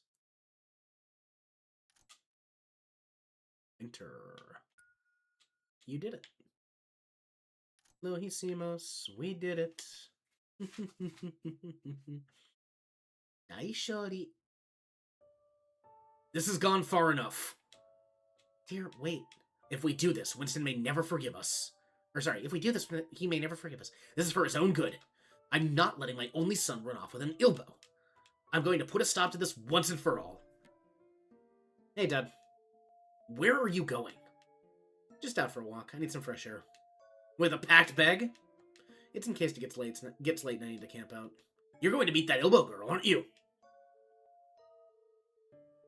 Don't lie to me! Her name is Gemma, and yes, I am going to meet her. We're going to start a life together far away from here. Dad, where are you going? Since you aren't mature enough to make these decisions on your own, I'm afraid I'm going to have to make them for you. What are you talking about? Dad? Dad, wait, it doesn't have to be like this. Bro, kick the door down. Bro, kick the door down. Huh? No! Please don't do this! You have to let me out! Okay, Winston, you're a carpenter. I know you can get past a locked door, Winston. Especially when love is on the line.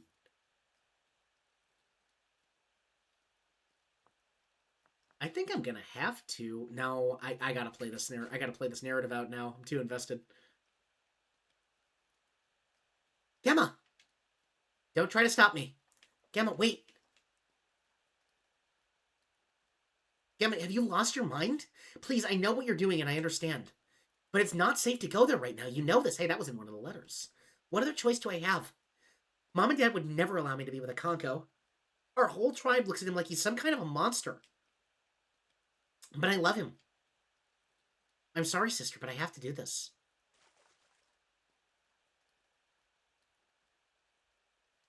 Oh, and Winston can't meet her there. Ah, but the flower.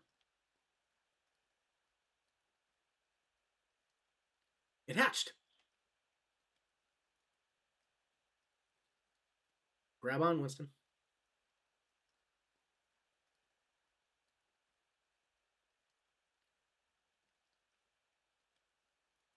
We'll do whatever it takes to reach you.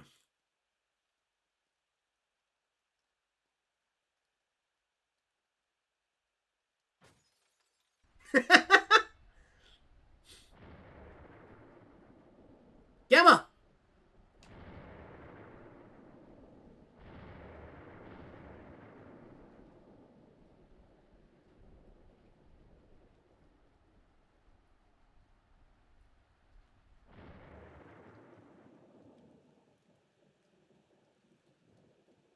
And door. And scene?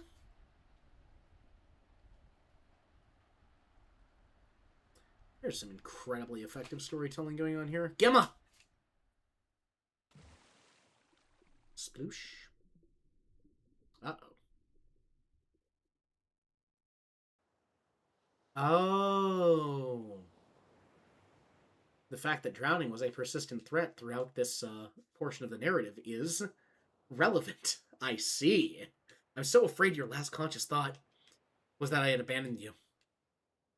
Gemma, if you can hear me, I never once stopped thinking of you. I promise I did everything in my power to reach you. Please, please know this. Hey, it's Panky. You kids okay? Hey, Sheaf, there are some kids on the beach. They don't look so good. That's not what Panky sounds like. Panky sounds like this, I think. I can't remember consistent voices for any of my characters.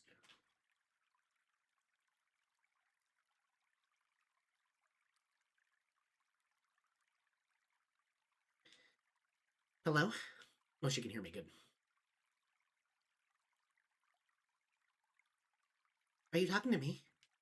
Yes, are you Gemma? You can hear me? Yes! Oh, that is such a great relief. The only person who seems to be able to hear me is an old man named Uma. I asked him if he would bring me something that was very dear to me. Your wedding ring. How did you know that? Winston thought someone had stolen it. He was so worried and very upset. I feel kind of bad now because I thought Uma had stolen it. But I guess he actually was bringing it to you after all. Wait, you know my husband? Who, Winston? Oh yeah, he's my neighbor. He's always been really nice to me. You know, he misses you a lot. Thank you for coming to visit me. It's really quite lonely these days. I'm sorry. Oh, don't be. Your company has cheered me up greatly. Might I ask you one favor before you go? Of course. I would very much like for Winston to see what was inside the box next to my bed. It's locked, but you can open it with this. Alright. I'll make sure to open the box and bring him what's inside. Thank you so much. Gemma, can I ask you something? Sure, anything. When you feel lonely or scared, what do you do to feel better? Well, sometimes I hum this one song. Would you like to hear it? Oh, I'm going to learn a portion of the Song of the Forest. Yes, please.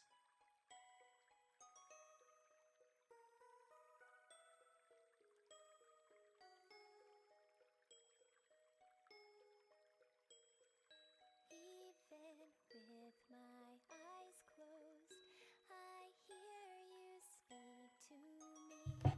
The lights that you shine stay with me all the time.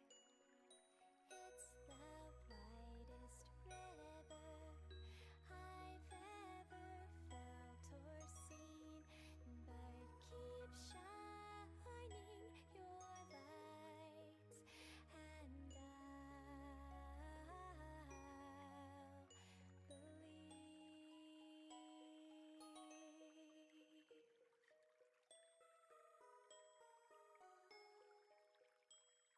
That is going to layer so well with the other portions of this song. Oh my goodness.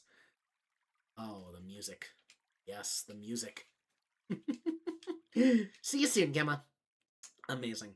All right, that.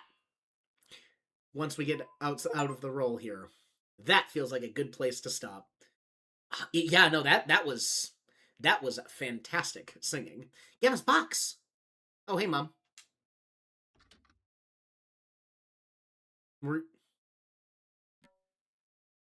What are you doing in here? Wait, where did you get that? Did that come from Gemma's box? Indeed, a right time to stop here. Thank you. Thank you for your wisdom. It was the flower that I sent to her. She received it. Then that means she knew that I came for her. Thank you so much for showing this to me. It means more than you know. I'm sorry I wasn't able to help the villagers before. I realize now that I must try my hardest every day. Oh, I won't forget to save my friend, don't worry. Come talk to me outside and I'll see about building you that boat so you can talk to Tony. Again, thank you. Alrighty. Hi, Mom. Mom, I just had, like, a experience. Are you at all cognizant of that, Mother? The, what your boy just went through? I drowned, like, 6 times? Shut down. Oh, man. That was some fantastic storytelling. My goodness gracious. This game is a gem. Pun semi-intended, I suppose? Oh my goodness. I am very, very glad. Yeah? Keep shining my lights. Well, my friend Ultra Zero X, we are all about shining our light here. I'll tell you that much. Yeah? Absolutely. Thank you for stopping by. Thank you for keeping me company as I drowned on many an occasion. The Jacob study went fantastically this evening. The Rakuen had me tearing up just a little bit in places. The vocal track was, to close out, was spectacular. It is 15 minutes past when I usually end stream, but I feel like it was time well spent. So, just kind of in our summary from our Rakuen, let's keep shining our lights in our summary from our Jacob study. When we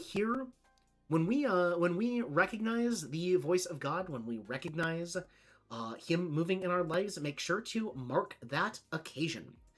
And together, I think that brings us a pretty poignant, pretty poignant narrative to consider until I next see you all, which would be Saturday. That is in 2 days, the 18th at 10 a.m. Central. But yeah, I'm going to go ahead and close us off in prayer here. Heavenly Father, thank you for this wonderful time together. Thank you for the modern miracle that is the internet that lets us connect with individuals we may never have connected with over the Bible, over games, over your word, God, over these narratives, these stories that people tell that reveal the goodness, the absolute goodness, God, that is shown when we connect with each other, when we help each other, when we bring about healing, when we bring about relationship in this world. God, it is just so fantastic to not only be able to study your word, but to see these amazing expressions of human beings that care for one another and that understand that the why we are here, God, besides glory to you, of course, is to relate with one another and ultimately relate to you. Lord, as we go throughout our days, our nights, our next couple days, I pray that you are on our minds, that we are keeping you in our thoughts, that we are thinking high thoughts of you and seeing the blessings in creation around us, which are oh so clearly reflected, God, in the people around us as well. Lord, I pray these things through your Holy Spirit within me, imputed there in righteousness by the death and resurrection of your Son, Jesus Christ, in whose mighty name I commend these prayers to you, the Father, such that if they are your will, they be done. Amen. All right. Thank you, everyone who stopped by. It was a great study. It was a fantastic, fantastic several drownings in Rakuen, and a fantastic engagement of the narrative there. Oh my goodness. I'll be thinking about that until Saturday for sure. But yeah, that's all I got for you today. Until next time, this has been Renai Paragonic, and I'm wishing you all a Paragonic Renaissance.